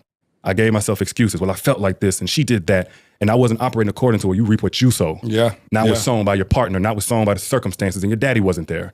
So if I'm going to talk about it and I'm going to really be real, we got to speak with that at the core of the message. I respect that. Well, let's go back. I want to go back to... This nigga's the smoothest dude in the world. He should be called Pimp Jackson. Find out who Derrick was. Who was Derrick growing up? Like you said, you just mentioned that you... And then I acted out to get a lot of attention. How'd you act out? School. I was in at 16. I don't care about that. So this whole time, I wasn't necessarily tripping on sex, but when it came, I wanted to perform. Yep. And I went in, develop. But the reality of how I developed my relationship with sex actually started probably with pornography. That was about 10, 11 years old. Who introduced you to that? I don't want to say his name, but my homeboy. It was a homeboy. Back in Elba, Alabama. He introduced me. Matter of fact. Yo, that's weird as fuck. I know a lot of guys or just people. I ain't even gonna just put it on guys. Both girls and guys watch a lot of fucked up shit online. And I think that junk online is actually ruining our relationships. I think that masturbation and porn actually desensitizes you and it creates false expectations. And it actually fucks up your relationships with sex and your relationships with people. Completely different conversation. But why is your homeboy introducing you to porn? Ain't that some shit that you discover on your own? Or, you talking to a chick and she like, yo, whatever, let's throw this on or something like that. Yo, I ain't never heard no homies introduce you to no... Yo. This shit is wild. How is your homie introducing you to how does that conversation go? All right, let me hear him. fact, I think they were just introducing computers into the school. I'm old. Just introducing computers. So this is before they had firewall and all that stuff. And man, he told me to go on the website, and I went on the website. And from there, man, I won't say addicted, but I was definitely introduced to something way too early. What do you remember that doing? Because a lot of people don't understand. This is some wild stuff right here. Is this y'all king? Is it? Yo, that's some wild stuff. This is a wild conversation, yo. Nah, don't say his name, bro. Was y'all in Atlanta? Sandy says it happens all the time. What happens all the time? Who introduced? Look, hold on. I don't believe it. I don't know about that. Only the dudes in Atlanta? Only the dudes in Atlanta and San Francisco. I'm not going for it. That is not normal. That is not normal of men to introduce, or your homeboy to introduce you to some. That's not normal. I don't care what y'all say. That is not normal. How pornography shapes the viewpoint of how men see or objectify women. Yeah. And I had a conversation. Hey man, come go to this site with me. With, even my sons. You know what I'm saying? They be online, they'll end up something pop up on these gaming stuff. And I was like, hey, this is why you shouldn't do this. Yeah. No one ever had that conversation with me as a young man. I had a family member that had magazines, and I seen them a couple of times when I was like 12, but I just never did get involved in it. So my question to you is, how did that shape, when you look back, hindsight being 2020, how did that shape your viewpoint on women? Well, what my therapist taught me was that it actually just created a toxic relationship with sex, period. It became kind of an escape, something to immediately distract me, make me feel less. Not the therapist, Finesse. Rejected if I ever felt that. So, starting there, of course, it rewires your brain, it desensitizes you and stuff like that. It also miseducates you on what real intimacy is. So it took me well into my adulthood, actually until, I was married, to understand that it's not about performance-based, whenever you're having sex with a woman, it's connection-based. So I went, even having sex in the earliest years, it was about, the theatrics of what I could perform and so on and so forth, man. But especially if there's serious feelings involved, you may leave a woman feeling like a piece of meat when she can tell you wasn't even there with her. Right. So not only that, in the times where I wasn't having sex, again, that was my easy out. Like, okay, I know I got porn, I got this, that, and the other. And I wasn't on there like 4 hours a day or nothing like that.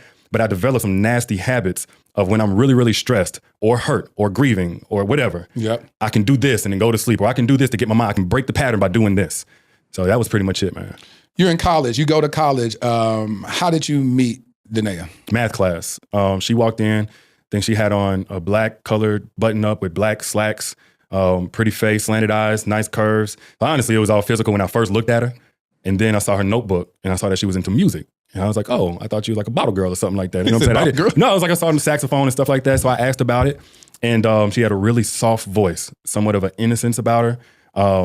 And we got to talking. I got a number. She didn't immediately answer later on whenever I called. I think I called 3 times. So if she don't answer this time, she answered on the last ring.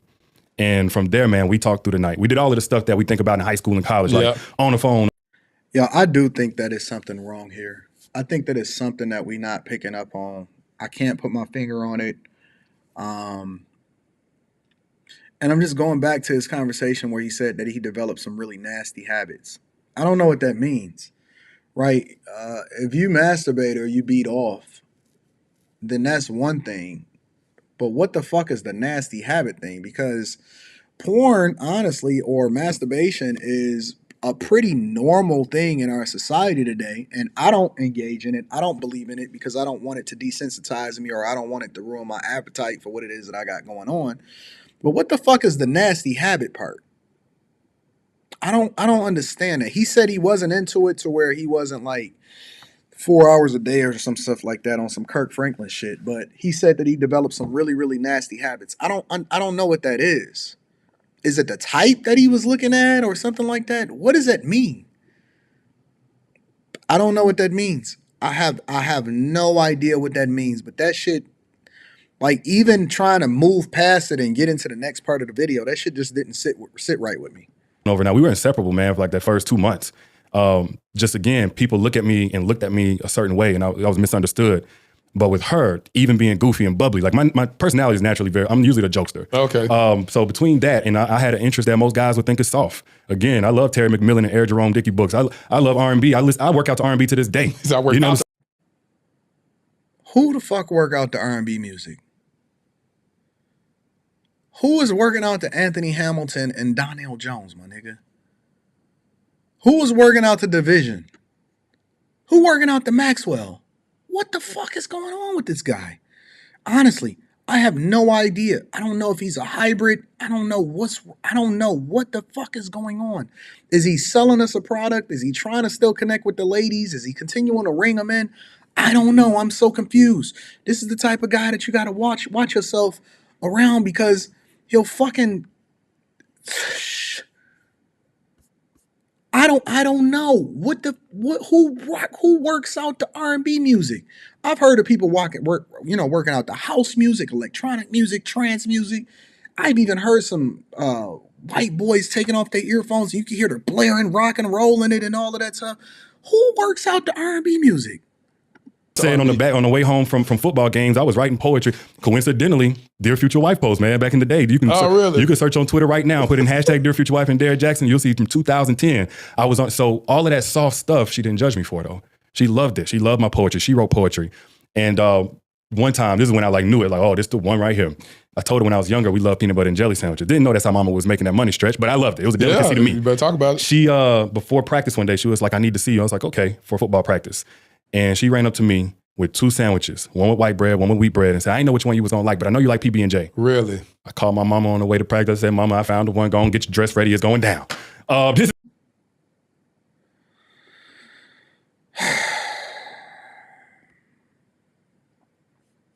off on this one. I'm off on this one. Okay. All right. I get it. Listen, I'll be the weird one on this one then. I'm just going to be completely fucking off. I've never worked out the R&B music. I don't care what you say. I personally have never worked out the R&B music. Maybe I'm a different type of guy. I've never worked out the R&B music. This is at 19 years old, man. So we could joke. We had him at peanut butter and jelly sandwich. Man, 20. I asked her if she would be my girl. We went on a bowling date. Not 2020. No, not 2020. Yeah. Shoot. So I could engage. I'm an extrovert when it comes to meeting people and talking, but actually letting somebody in. She was the very first person outside of my family I had done that with. So, man, we prayed by the lake. I led the prayer. And then we was like, all right, God, I need your help because I don't know what I'm doing. You said you were afraid. Afraid. Because you've never allowed yourself to open up like this with a woman before. You said you've experienced loss. When you say that, you're talking about what? Your father not being present? What are the losses that you incurred? Mostly my father, man. And then my grandmother was a tough loss. And I learned really with that.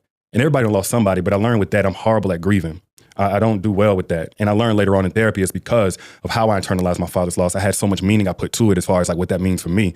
Like I'm not worth calling. I'm not worth checking on. I'm not worth doing the right thing so you don't have to be taken from me. Yeah. And then my mama, she had a thing that she would do from I'd say up to about age 7, where she would tuck me in and say, good night, Mr. B, because Bud was my nickname. And then mama got a boyfriend one time and she stopped. And for me, I mean, it was as dramatic a guess, but I said, oh, she don't love me like that anymore. This guy is good. I got to give it to him. I have to give him all of his props. I'm going to give him all of his praise. I'm not going to hate on. I don't have no hate for this dude whatsoever. Me reacting to the content is me reacting to the content, but I have to I got to get this guy his props. He has definitely put in his 10,000 hours. He put in his simp mode 10,000 hours. He can fucking talk. This guy is good. He is good. He is, listen, I get it. I get it. His ability to be able to communicate effectively and tell women what they want to hear will always get him a bag. You ain't never got to worry about Derrick Jaxn ever not being able to secure himself a bag. He is a master communicator of his craft. I give him his props. He is good. He's saying all of the things, and I even see people in my chat saying, well, it makes sense. It's people that's in my chat saying that it makes sense. I don't get it. This motherfucker listen, in the same literal paragraph that he said that he's done some horrible, he's got some nasty habits, quote unquote, nasty habits when it comes to jerking off. And then he said he worked out to R&B music and he wrote poems on his way home from school, and you motherfuckers is validating and said, well, it makes sense. It was at that moment on August 17th, 12:47 p.m. Eastern Standard Time that I realized that this man is a master of his craft. I will not argue with him. No fucking way you gonna see me get into a debate in front of women with this guy. You just gotta know. You just gotta know that it's certain ones that is a master of their fucking craft. This guy is literally Darth Lord Jaxn. Darth fucking Lord Jaxn. This man is the best at what he does when it comes to doing what he do. No fucking way. This man is good. He is a master of his fucking craft, and I'm not going to take nothing from him. If his ability, it's no different than women finessing dudes. It's no different. The only thing that I don't fucking care about him is when he was talking shit about Kevin Samuels. But when it comes to his ability, I think he should finesse all of y'all. I think y'all all should sleep with him at the same fucking time. I'm never one to hate on a dude that busts down a chick and get the bag on top of it. I think his ability to be able to finesse you guys is exceptional. I think that all of you should go and buy his books, go to his seminars, give him all your money, and make sure that you take his advice on how it is that you're supposed to find you a good man. He is exceptional. Good job, Derrick. I'm telling you, Derrick should be Derrick Jaxn. If he wasn't as smart as he was to continue to finesse you hoes out of y'all money, I think that he could teach a master class on how to finesse you hoes. I got to give him his props. I think that Darth Lord Jaxn is Darth, D-A-R-T-H, Darth Lord Jaxn is definitely put in his 10,000 hours to master his craft. Right. So now I grow up and I'm really guarded. I'm really good at just going inward when I have something wrong with me, et cetera, and not letting people get too close. Even girls like, oh, I can smash, we could do whatever, we could talk, but I'm never going to give you my heart. Yeah. But with Danae, none of them guards stayed up. So I was scared because I know like I'm feeling something I've never felt before and I don't want to mess this up. I know she's too good for me. So like, God, help me become somebody I'm not because I don't know what I'm doing here. Y'all so worried about these women. Shout out to the manosphere. I don't even consider myself a part of anything. I've never said that I was part of a manosphere. I just am what I am. I talk about the things that I know, money, whatever, relationships, being successfully married, all of that stuff, right? Let me tell you something, bro. He's the final boss. Y'all over here talking about all of these different women and single baby mamas and all of this shit that's on these platforms and mobilizing women. And oh my God, she said this and said that. They just the puppets. They're the puppets. He's the final boss. And he presents himself as, I'm shot to death, I'm broken, and all of this other type of stuff. It was a movie. It was one of them Fast and Furious. And who's Braga? And they kept trying to find out who the fuck Braga was. And all of the women was just the front men. This nigga is the final boss. He's the final one. He's the master of his craft. He will not go away. He will be here. Listen, 10 years from now, in 2033, Derrick Jaxn will be making more money than you ever believe in your life. Ever. He's going to drop a new book, Redemption Story. I've learned my lesson. I used to be egregious, but now I have your heart. This man is a master of his craft. Look, when we evaluate these interviews from now on, let's not pay attention to what they're saying. Let's pay attention to how they're communicating more effectively. It's a difference. Watch this. Watch. I figured it out. We shouldn't be evaluating what he's saying and whether or not he's telling the truth or not. That's the dumb shit. That's the surface level. The communication is all of the other things. It's what you wear. It's your shoe color choice. It's whether or not your shoes match it. Did he wear something that was slightly masculine when it comes to his shirt, but had a little bit of femininity in there and there, got a little bit of pink? What platform did he go on? How was he communicating? Did he pick a host that he could overpower and talk and then be able to communicate what he will? Yo, this is master. He should do masterclass. You know that app that came up during the pandemic? Masterclass. Stephen Curry was on it. Oprah. Derrick fucking Jaxn should be at the cover on that shit. So during that time, you wasn't the type to be monogamous, was you? You just said I didn't have no relationship to be monogamous in. I was doing my thing. Like, you know what I'm saying? Like, and so this one, you just said, why'd you want to give it all up for her? I felt something with her I never felt before. But it was emotionally based. Looking back at it now, it's like, There's nothing more empowering to women. Think about it, y'all. It's nothing more empowering to women. See, look, if he go and he marry a baddie, let's say he married a chick. I think that this was all set up. Let's say he goes as a relationship guru because he already had this plan. He was writing poetry in 2010. Let's say he go and marry fucking Nicole Murphy looking chick, right? That has all of the confidence and is a boss chick.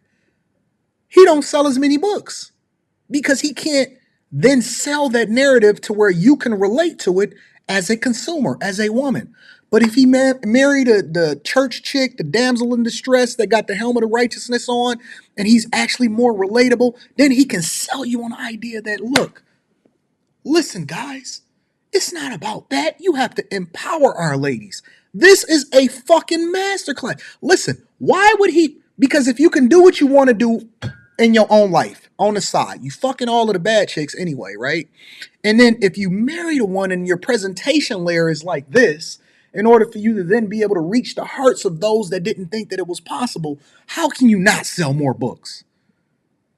I fixed myself in real time this time. That's the next chapter of this shit. I wouldn't even be surprised if this motherfucker started in a Tyler Perry movie next. man, I was so unprepared. And for something like that, you don't know how important that role is. You gonna play in somebody's life where you're gonna give them your heart and they're gonna give you theirs. Yeah. You hand somebody the keys to your sanity, your physical health, and so many other things. But we were taught later, you know, if you love somebody, you just go be there. And you trial and error. And there's a high price to pay for trial and error, as we both learned. So as y'all were dating each other in college, what that looked like? What grade were you in at the time? I was a sophomore. Second year, she was a freshman. All right, so sophomore and freshman, second year, and you were like, this is my woman. Were you exclusive with her during that time? The first couple of months I was exclusive. I don't know if I ever had the proper boundaries, but for me it was like, you know. When niggas start talking about boundaries, you know they master what the fuck that they talking about. Of course, don't cheat. Don't go sleep with another girl. But I would say after that honeymoon phase, the first 2 months is when I can remember. I don't remember the exact thing, but I remember feeling really rejected by her. And I didn't know what was behind that because, okay, I don't have aggressive energy. I'm with you, Derrick. I'm with you, Derrick. I got you. I understand your pain, sir. Towards a woman, except in intimacy. And so how I would express my affection oftentimes was aggressive. Like I want to pick her up. I don't just kiss her. I pin her up against the wall, put my hand around. I'm not trying to get graphic. It's content. You are trying to get graphic, you motherfucking dirty mackin' dude. Oh, listen, I'm not trying to get graphic. I would just pin her up, throw her up against the wall, choke her out, kiss her in the mouth affectionately. Yo, this nigga's a monster. This nigga is macking your chick without even macking your chick. This nigga went on Dear Future Wifey. That's the name of the fucking podcast. It's the name of the channel. It's called Dear Future Wifey. I'm not trying to get graphic, but I would just take the chick and pin her up against the wall. And I realized that that's not her fucking love language. Yo, this is a master fucking class Jaxn. I love you. You fucking Darth Sith Lord motherfucking boy. Get that bitch's panties. Get her panties. Text here. So, you know, come up behind her and hug on her, you know, kind of aggressive. But that would make her really, really shut down. And I didn't know what was going on. I felt rejected. Like, why you don't want to kiss me? My breast stink or something like that? So we would have, and not only would she shut down, then it would be tension. It would be almost hostile. So again, this wasn't until about a month and a half, 2 months in, where it was like, now it's back-to-back things. Now I come up on the kiss her and she like kind of pushing away. She can't stay far enough away from me. She's kind of mean towards me. And it's meanwhile, all of the women that probably watch this like, I would never reject you. Kind of a flip side. And I didn't know part of what I was feeling didn't have nothing to do with the relationship. It was much deeper. But I remember like man, my breath was much, much deeper. We had some unresolved issues that we had to continue to work through. Getting short, I'm like, what is going on? Like, I ain't never been so sensitive to rejection because we all get rejected, but this is the first time I felt that. And what felt safer was to go out and at least have friendships with other girls. Just the conversation. Oh, it was the friendship thing. Got it. So now you were looking for something. It was something that you needed to attach yourself to in order to make you feel whole, because the level of intimacy that you were impressing upon her, she couldn't handle because she had her own issues in order to have to solve for. So now I got to come back to the front of the congregation because I was looking for something. I didn't have a father in my life. I told my mother that this was the woman that I wanted to marry because she made me a peanut butter and jelly sandwich, and she made one with white bread and one with wheat bread. So then I had to connect myself in order to gather myself and make myself more of the man, and then be able to solve for all of the issues that I was jacking off at home for. And so now I'm looking for a woman to help her to understand exactly how it is that I'm trying to communicate. And I became toxic as a result of it. And I'm sorry. I'm sorry, ladies. I didn't mean to hurt you. I meant to hurt myself. See here. Heart broken. Half. I wasn't trying to hurt you. I was trying to hurt me. I wasn't trying to hurt you. It was that I had some unresolved issues, and I didn't realize it until I was trying to impress upon you and have sex in your mouth. It was your mouth that I tried to have sex with, and I fucked up. God. I broke me and you at the same time. Felt like receptiveness, like acceptance again. But those loose boundaries turned into no boundaries. So, you know, if we continued to clash and she continued to pull away or what have you, and I'm not getting no answers or whatever, especially in my prideful state, I'm thinking, man, she got me effed up. So I'm over here doing the right thing, and she over here acting like I ain't nothing. So now there's a party tonight, or there's a girl on campus, and then she got her own dorm room. And that's whenever I started messing around. Which is interesting. Now I realize something. You were trying to be on the straight and narrow, and that aggressive personality that you had, because she told me, well, she told us on the podcast that she had... Look, he even fucking sold the host. The host is ready to let him hit. Host. Don't let Derrick Jaxn get your panties moist, fam. The host is over here in love with Derrick. Host, hold on, big dog. It's called Dear Future Wifey. Hold on, man. Don't let Derrick Jaxn finesse you, host. Experienced a rape 2 weeks before y'all met. Yeah, so she you didn't know nothing about. I didn't know about that till 5 years later. Exactly. I don't know if she wants to speak on it, so I won't go in depth, but there was another instance of rape in that same 30-day span before she met me. So I didn't know to the level or at all that I was dealing with a rape survivor. Even if I knew that, I probably wouldn't have known how exactly to handle it. That, yeah. But certain forms, and we covered this later on in our marriage therapy, but because this was a pattern. Everything that happened that was really painful was really one long repetitive pattern. Right. Me feeling rejected for this, that, and the other, and she handles, becoming okay again a certain way. But I didn't know certain forms of affection that were natural to me just felt scary to her, put her back in a certain space where, certain things that happen. So yeah. And that's so interesting. It's like, I'm getting understanding. It's like he's getting understanding. He's gathering himself. You know what? Makes sense. I'm getting some more understanding. Because it's like, it wasn't you, Derrick. It was her. It was her and her unresolved issues that allowed for her to put herself in that position with you. Don't worry about it.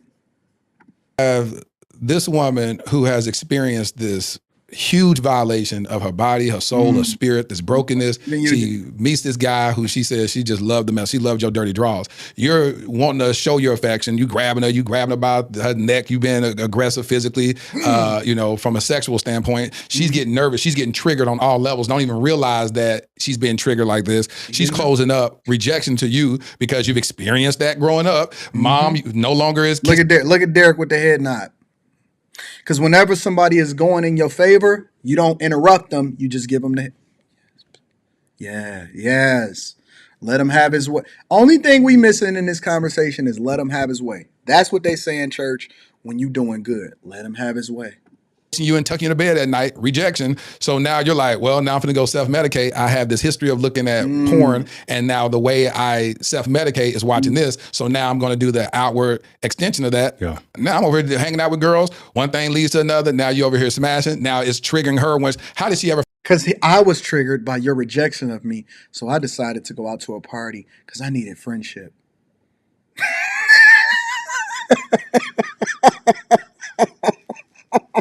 And I didn't just need one friend. I needed another friend and another friend and another one and another one. And 10 years later, after we have kids, I needed another one and another one and another one because I'm still experiencing a level of rejection and I don't understand myself. And it wasn't until we went to marriage therapy that I started to uncover all of the flaws and the issues that we had back when we were younger that was unresolved. And I just now started finding out about the man that, listen, I wouldn't be surprised if Derrick Jaxn started going after the man that he think raped his girl. I just found out about it until 5 years later, and I'm on my motherfucking mission. Listen, I'm writing a new book, and it's called Chase Down the People That Need to Be Chased Down because they're chasing down our women. I'm on your side, ladies. Find out when you first cheated on her. Well, we were both triggering each other and didn't know it. Right. I was triggering her with my affection. She was triggering me by pushing away. I didn't just continuously, because I had this weird thing, man, where I would do it and feel guilty. Would you like, tell? man, I'm Would you tripping. tell No, heck no. Okay, No. No. So I would do it and be like, oh, man, all I right. got to take responsibility for what I did to you. Even though he hurt you and I was the victim from it, I still... You know, you messed up, you did your thing. Again, but we kids at this point. We're 19, so would the 20 girls years be old. running back to her? Nah, they didn't do that either. I Let don't him even have his know way. if those particular girls knew we were together. You walked around holding hands on campus? Not all of them was on campus. Not all of them was on okay, campus. yeah, I'm trying to dig back because this is 15 years I know ago. a long time ago. But I remember, I don't know how she knew. I don't think the original one or two or whatever she knew about, but I know we had a falling out because her and her friend, she suspected or something. Her and her friend used to have this thing on Facebook called Honesty Box. And it was where basically you send anonymous messages or whatever. So her and her friend had set up to send me anonymous messages to try to see if I would bite on the bait of another girl trying to flirt with me or something like that. I would have this, and it's again pattern. I'm cheating, now I'm faithful. Now I'm cheating, now I'm faithful. So in this point, I was faithful. Yeah. You know, I'm like, oh, no more girls. I felt terrible. That ain't it. You know, we done made up or something like. Somehow we get to talking and we back in love again. So this Honesty Box message is coming in. I'm like, nah, I'm good. Now I got a girl. And then I'm hearing ding in the other room. I'm at, we got an apartment here. Yeah. And I'm like, so I sent another message, ding, went into the room, her inboxes, and I'm like, oh. So we fell out. She suspected me of cheating at that point, but she wasn't right about that. Yeah. And then from there, man, it was kind of all downhill because we got into a really bad argument and, you know, all this other stuff. Well, she said that in the times that she would catch you back in college, she would never tell you anyway. She would go in the closet and cry, and then you'll come and be like, hey, everything cool? And she'll be like, yeah, everything fine. Well, she'll say, it's my dad. I'm grieving the loss of my dad. Yeah, that was a communication style, period. Without cheating, I may say something that offended her. I learned later on in therapy with her that sometimes my facial expressions while I'm listening would trigger her because I think her dad or something like had that going on. So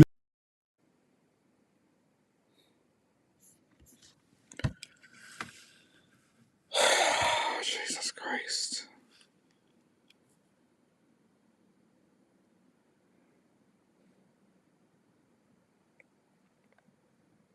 You can't defeat this one.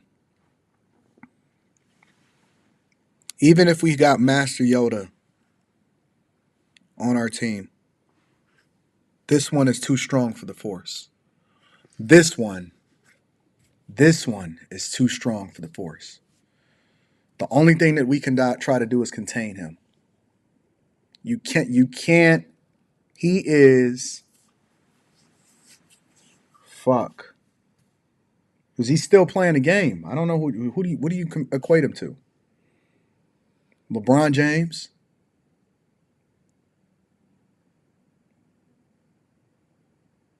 You can't defeat this one. The Force is too strong with this one. There's no way you can stop him. You can't stop him. He's too good. He's too good. Save yourself. Save yourself. Don't ever, if you find yourself in a room with him, don't look in his eyes. Don't do it. Don't fucking look in his eyes. It's going to hypnotize you. There's nothing you can do about it. Save yourself. Somebody said that it's more context here. Let me hear what else he got to say.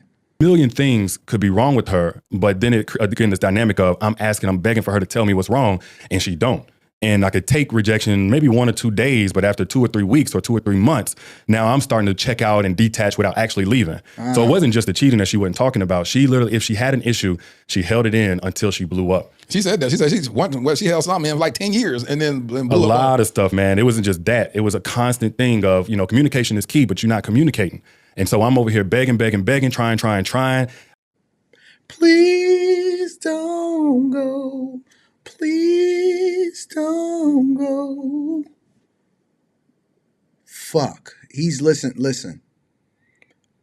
You know them commercials where they used to be like, dun, dun, dun. He's the most interesting man in the world. This man has mastered everything. He knows how to deflect. He knows how to come back in. He knows how to maneuver through it. God damn it, Derrick. I didn't realize how good you were. I think that you are the final boss. He is the final fucking boss. Yes, he is. Yes, he is. Good fucking job, Derrick. God damn it. We've been focusing all our energy on the wrong ones. This guy got it. Right up under our nose. We thought it was just fucking A. Look at this shit. Because sometimes I'll be doing stuff and I wouldn't know it was bothering her. Like, so for instance, I was kind of a flirt. So I would say, hey, beautiful or whatever to a girl, think nothing of it. But then she would hear that and be like, you call me beautiful. So understandably, she's offended. She's upset. Like, what, you tripping. Like, don't play with me like that. But she don't say anything. So she wasn't vocal, but she was expressive. Because it ain't like she just didn't talk. She showed that she was upset, but it was with, again, rejection, hostility, name calling, walking off middle of conversation. And that go on for weeks up until I pull away. Then she gets suspicious. One pattern over the next, for the next however many years.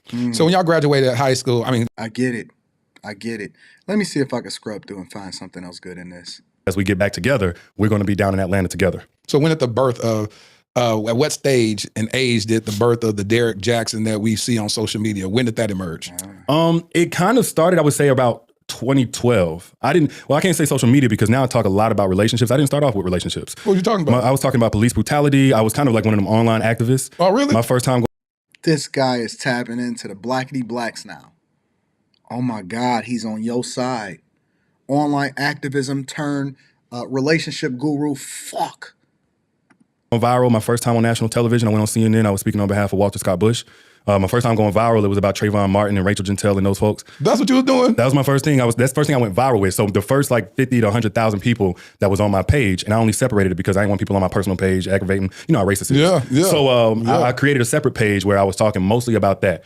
Occasionally I was sprinkling in relationship stuff because I was always a lover. I always loved love and talking about love. But ain't nothing like a nigga that love, right? It ain't nothing like a nigga that love. He's able to separate the emotion from the action word of love, the noun from the verb, right? And then he combined it into an adjective. And his action is then his new love language. And Derrick Jaxn has created a new love language. It's people that love, and you cannot unlove love because love is the communication language of those that love. Fucking A. Got my mind scrambled over here. But yeah, 2012. This was 2012, 2011, 2012. When I first went viral, I went to work and I saw 15,000 people liking the page and so on and so forth. I ain't know nothing about it. Yeah. But I was just speaking my piece on whatever I felt was true. But then that became too heavy. It was it's so dark and it induces this helplessness. And I don't know how people do it now when they get up and talk about that every day. It's not that it's not important. But anyway, I was just I kind of want to stick to just the lovey-dovey stuff, man. So I kept posting my poetry and, Dear Future Wife, and all that stuff. But people, now I got 75, 85,000 people are looking at my page. And now what they see is at least relationship conversation. And so then they would ask questions. And that's whenever, I don't even know what year that was. That had to be about closing on 2013 sometime. And I wasn't trying to give this expert point of view. I was just more like big brother. You know what I'm saying? It's hey, this is what it is. I'm not no knight in white shining armor, but this is the truth on what you're talking about. And so they began curating more of the conversation now, the DMs, the comments and stuff like that. And little by little, they started going viral. And so you were intentional enough to say, let me leave this other stuff alone and then focus my energy on love and relationships. Yeah, I honestly, bro, just like everybody else get on social media to post whatever's important to them, that's what I did. The only difference is my voice started resonating and relating to people. And I think I was probably a bit more bold than most. What was the style? Were you doing it? Was it on the cell phone like you've become known for? Or did you have cameras? What were you doing during that time? It was written at first. It was all written. Everything was written up until 2014, 2015. My first, actually, I was a romance novelist. The first couple of books were Cheating Man's Heart 1 and 2, inspired by, I'm sure it's a huge surprise. And then from there, I wrote poetry, because again, I'm just staying true. Some people were trying to push me into expert land. I'm like, y'all don't know, I just effed up everything. I ain't the one. But then when I got down to Atlanta, this is 2015-ish, me and her just broke up all over again. People have been stealing a lot of my content. And I was like, enough of that. So I started making videos, Snapchat videos. And then those went even more viral than the written stuff. So that's how that happened. It was on my cell phone. I ain't have none of these beautiful lights and cameras or nothing like that. But I was able to impact a lot of lives. I ain't got nothing but respect for this dude. This dude finessed y'all out of a fucking bag like I have never seen before. I have nothing but the utmost of respect for Mr. Jaxn. Call him Love Jackson if you fucking nasty. Derrick Jaxn. Derrick Jaxn is the final boss. He is the Sith Lord. I dare you niggas. I ain't got nothing negative to say about him no more. I'm off of it. I have nothing negative to say about Derrick Jaxn ever fucking again. I don't want his hyenas even remotely. See, I can deal with all of these single baby mamas and shit, but I'm never fucking going after Derrick Jaxn. Ever. This nigga's a Sith Lord. Darth Jackson is a fucking Sith Lord. I dare one of you niggas to go after Derrick Jaxn. O'Shea, stop that shit. Listen, O'Shea, I know you got a lot of influence. You got a lot of people that love you. I'm going to call you fucking today here from Tokyo on WhatsApp. I'm calling you today. No fucking way, O'Shea. I'm not letting you do this to yourself. This man is too powerful for even you, for even the strongest of you. Don't fucking do it. Angry man, call me. Don't do it. Not Derrick. Derrick, I'm on your side now. I'm on your side, Derrick. I'm on your side. I think that this guy has absolutely positively figured out and mastered his craft so much that he can't be canceled. This is a man that cannot be taken down. He cannot be canceled. He is the king of finessing you hoes out of everything that you ever thought made sense. He is going to be around in 2033, 2043, and 2053. This motherfucker is going to die of old age. He's not going to be taken down by y'all. He's not going to be any of that shit. As long as women hold this man up in the palm of their hands, I'll bet you if I went to his channel right now and I went and seen whatever the most recent post that he had or whatever the most recent live that he had, I bet you his women in the comments right now like, speak that shit. Speak that shit. Nope, don't do it. Don't do it. O'Shea, you can go after a lot of people. The force is strong with this one, all right? The force is strong with this one. And you do not have high ground. He has high ground. All right? Let me read some of these comments. God damn it. Fucking Derrick Jaxn. You've done it again. I don't have no hate for you, you motherfucker. Let me turn my camera around. This man got the blackety blacks. He got the God-fearing women. He got the church. He got these hoes. This motherfucker is unstoppable. Unfucking stoppable. Outlandish. Let me read some of these super chats. Shout out to my dog lifestyle enthusiast. Lifestyle enthusiast says, big ups, big unk. Will follow up soon. Shout out to you, my friend. Thank you for the 50 ball. Thank you for holding me down. Jeweled Alchemy Soap Company says, just holding me down, came through and dropped that fireball in there. I appreciate you. Messy Mathematician. What up, Messy? Says, that great looking good, Anton. Keep it up. No, I got my barber on call on Sunday. As soon as I land back into the city, if I'm not too tired, he coming straight through and he getting all of this shit together. By the time y'all see me next Monday, all of this shit is out. Look at all of this fucking gray. Look at that shit. See all of that? Yeah, man, we got to get that shit up out of there, Messy Mathematician. We can't be looking all crazy. You know what I'm saying? Shout out to my girl. Is that Dagger? Dagger says, speak unto us smooth things. Isaiah 30 and 10. Shout out to you. I appreciate you. My dog. What up? Khalil was in the building, says Jaxn is more delusional than Anakin Skywalker. I think Jaxn know more than Anakin. I think that y'all are severely underestimating him, and this is why he keep winning. Despite whatever the fuck y'all think that y'all doing, this is why Jaxn is still winning. Shout out to Derrick Jaxn. I ain't got no smoke for you. Aaron said he's still getting the fame and the bag, so why stop now? And the cat. So why stop now? I don't think he should. I think he should continue to take these hoes for whatever it is that they want. They don't even realize that he their enemy. Slim Tebow in the building says this dude has all of the infinity stones. Thanos fucking Jackson is in the building. Shout out to Slim Tebow. Brock is in the building. Brock says, bruh, Darth Lord Jackson got me rolling at work. They looking at me crazy over here. Put some respect on his name. Pass a love offering. Shout out to my dog, Brock. I appreciate you. Thank you, my friend. Aaron says, y'all think he's a simp? He's really using pimp talk. And that's what they not understanding. That's not what they understanding. You know what I'm saying? Shout out to Aaron. YFNL Bill is in the building, says he not getting an interview. He having a monologue.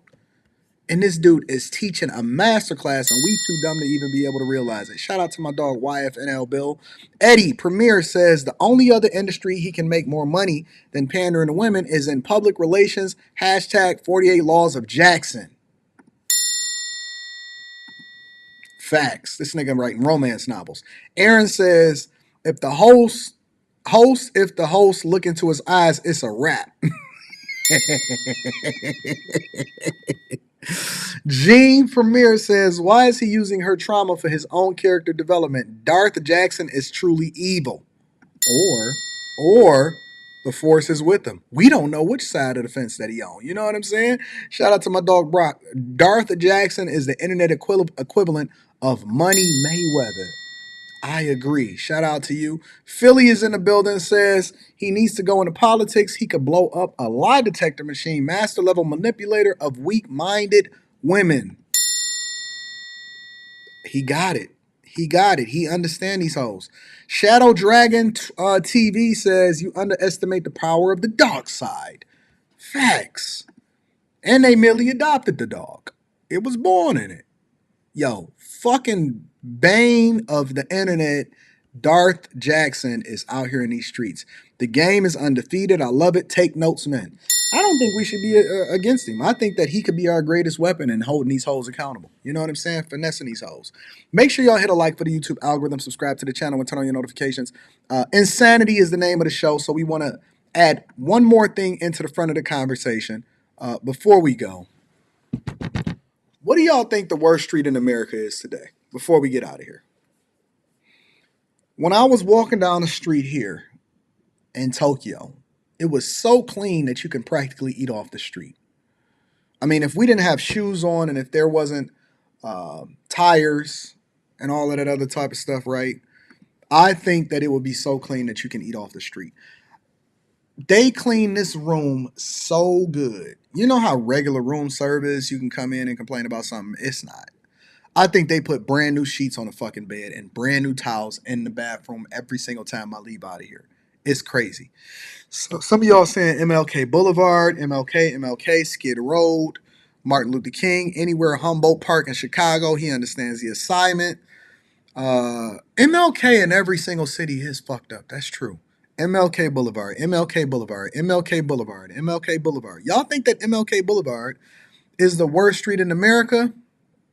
K-Town in Chicago, Gladys in Chicago, damn MLK. Nope. None of those. None of the MLKs has anything on Kensington Avenue in Philadelphia. Kensington Ave in Philadelphia is the worst street in America. I'm convinced of it. Somebody find me a worse street than Kensington Avenue.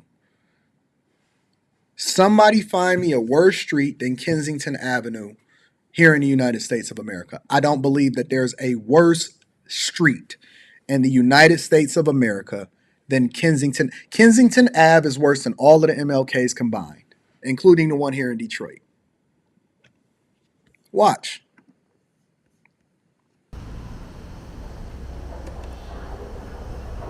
Now remember, this is here in America, in Philadelphia.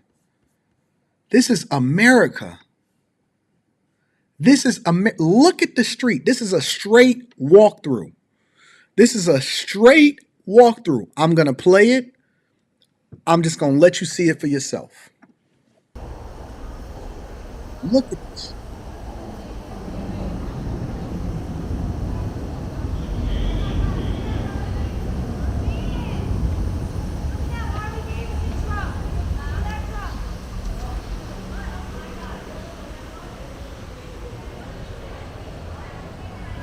Y'all wanted us to all be kumbaya, black and white people alike. Well, here you go.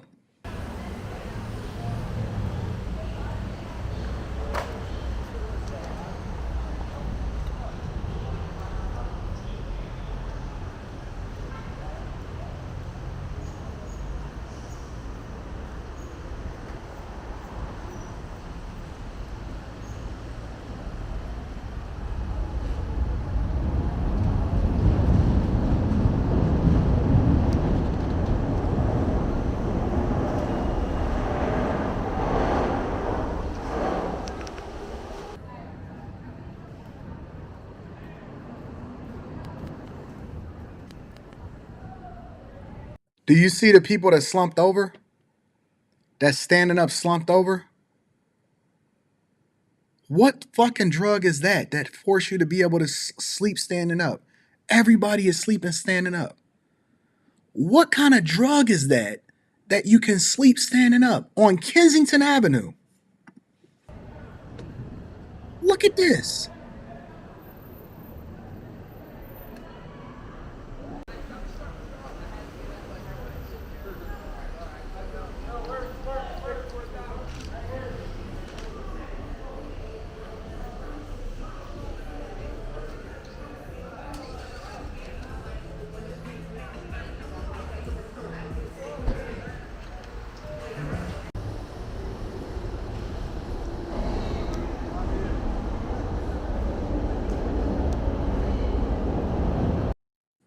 That shit looked like the Carter.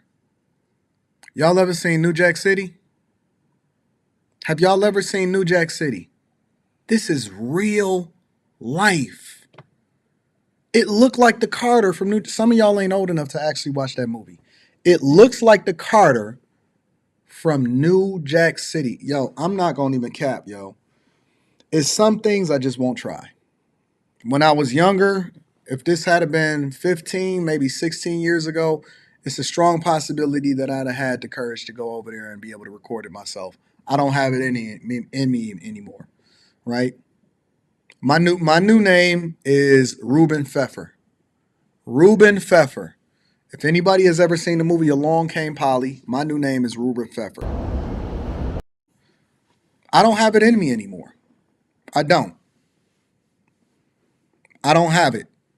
Now I'm a risk assessment analysis. Look at that shit. I don't understand how our politicians, how the people that are in charge, the people that are in the office can sit back and have a conversation about being controlled about all of this shit. Look at the fucking craziness in there. We gonna send an egregious amount of money over into all of these other places because we want to make sure that we sending money over to Ukraine. Not for the war. Not for the war. That's not why we sending money over to Ukraine. Don't believe it even for a second. This is normal. This is life. Look, all up and down it.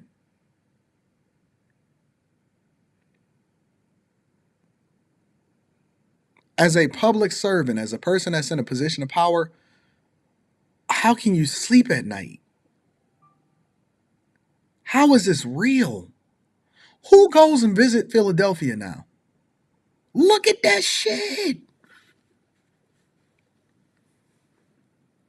Yo, I've walked through a lot of cities, a lot of abandoned buildings. I've seen a lot of things in my lifetime.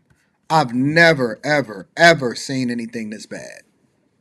You know, one of the worst places that I had walked through that I actually seen a lot of shit that was trashed. Downtown Atlanta was fucked up. I've never actually been to Baltimore. I ain't never seen no. DC. They had a lot of homeless camps out in DC. I've walked down Skid Row. I literally have a video where I walked down Skid Row. Skid Row has nothing on this. Skid Row, it's a video on my channel on the other Anton Daniels where I walk down Skid Row. Skid Row, I know they highlight it. I know they talk about it. They say that Skid Row is the worst and all that other type of shit. Skid Row is nothing like this. I've walked through some of the wildest alleys, some of the darkest spots. I was over there in Santo Domingo in the Dominican Republic. I've walked in some hoods, some areas, and all of that. I have never, ever seen nothing like this in my entire life. I've never seen anything like this in my entire life. Trash everywhere, people standing up, just zombies. Look at that motherfucker. They dancing in the middle of the street. They can't even see. They got wheelchairs. They crashed out. Look at this dude. So, in Overtown in Miami, I have been Overtown in Miami. That's a close second. Overtown in Miami had me fucking shook. I'm not even gonna lie. Look, I think I'm a pretty tough guy. I've seen a lot of things, especially growing up here in Detroit. I did go to Overtown in Miami, but it's not this bad. It's close. Overtown in Miami was really, really bad, but it is nothing like this. It is nowhere near as bad like this. Overtown in Miami had me shook. It was a weird thing to ever witness. But I think that they're trying to clean it up because it's close to Wynwood over in Miami, and Wynwood has already been gentrified and changed. There's a lot of buildings going up and everything like that. So it's way different now over in Overtown in Miami. It's not as bad, but yeah, this is bad. This is absolutely bad. So when you sit here and you have conversations about how awesome different things is and all of that other type of stuff, just remember that this is in America. This is literally a main thoroughfare, a main street in America. They selling pussy. They off that fentanyl. They meth addicts. They not trying to stop it. It ain't a police officer in sight. They sleeping on the street. They sleeping standing up. They black, they white, they Asian, they Mexican, they all different kinds of colors and everything like that.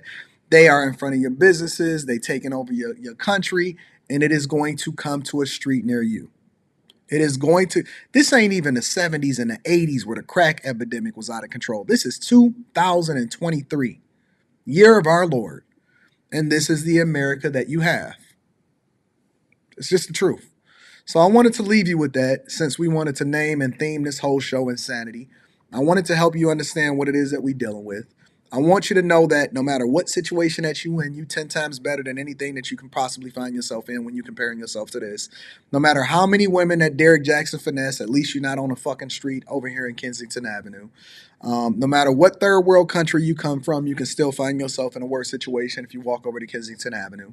And I personally believe that this is the worst street in America. I challenge you guys to find me a worse street than this. I challenge you to send me a video that has a worse street than this right here. This is America. This is your country. All right? It's sad. It's unfortunate. It's sad. And it makes me shed a tear. It makes me shed a tear. So, all right, listen, I love you guys. I appreciate you. I definitely enjoyed having this conversation with you. One more day in Tokyo for the show. Well, I mean, I got more than one day that I'm going to be here. I've been here since Saturday of last week, but I got one more show. And then we're going to wrap it up for Tokyo, and then we're going to be doing a show back in the studio in my favorite city of Detroit. I love you guys. I appreciate you. I absolutely enjoyed doing this show with you just like I do every day. You guys are the greatest audience ever, ever. Let me read a couple more super chats and then I'm going to get y'all out of here for the day. I know I went over a little bit, but I was having a good time having these conversations with y'all. Lovell Cannon says, need the sauce on them shades, big bro. Oh, you like the Versace's? Ooh. Ooh. With the black Medusa head on there? It's a little bit out of y'all. It's out of y'all sauce racket. It's a little bit outside of y'all sauce racket. Shout out to y'all. Dave G is in the building, says Kensington Ave is the hottest heroin spot. They actually have facilities in that neighborhood where they aid addicts to shoot up safely. Wow. Wild stuff out here in my town, big dog. Damn, Dave G. That's messed up, bro. I appreciate you for holding me down. Thank you to everybody that hit the Cash App. Thank you to everybody that support me on the platform and show me love. I love you. I appreciate you. Hopefully you went over there and you watched the other channel. Hopefully you signed up for the Patreon and you get in the game. I love you. I appreciate you. But I think I need you guys to do me one more favor. Hold on. Let me turn myself around. I need you guys to do me one more favor. Let me see. I need you guys to do me one more favor before we get up out of here. Make sure you tell your family and friends about the greatest morning show on earth. I love you guys. I appreciate you guys. I think that you are the greatest audience ever. Make sure you hold me down. Make sure you hit a like for the YouTube algorithm. If you haven't subscribed already, you're more than welcome to do so. Again, make sure you tap into the Patreon. Get that Tej Hanley, 30% off your first order plus a free gift. I love y'all. I appreciate y'all. I'm going to holler at y'all tomorrow morning. Peace.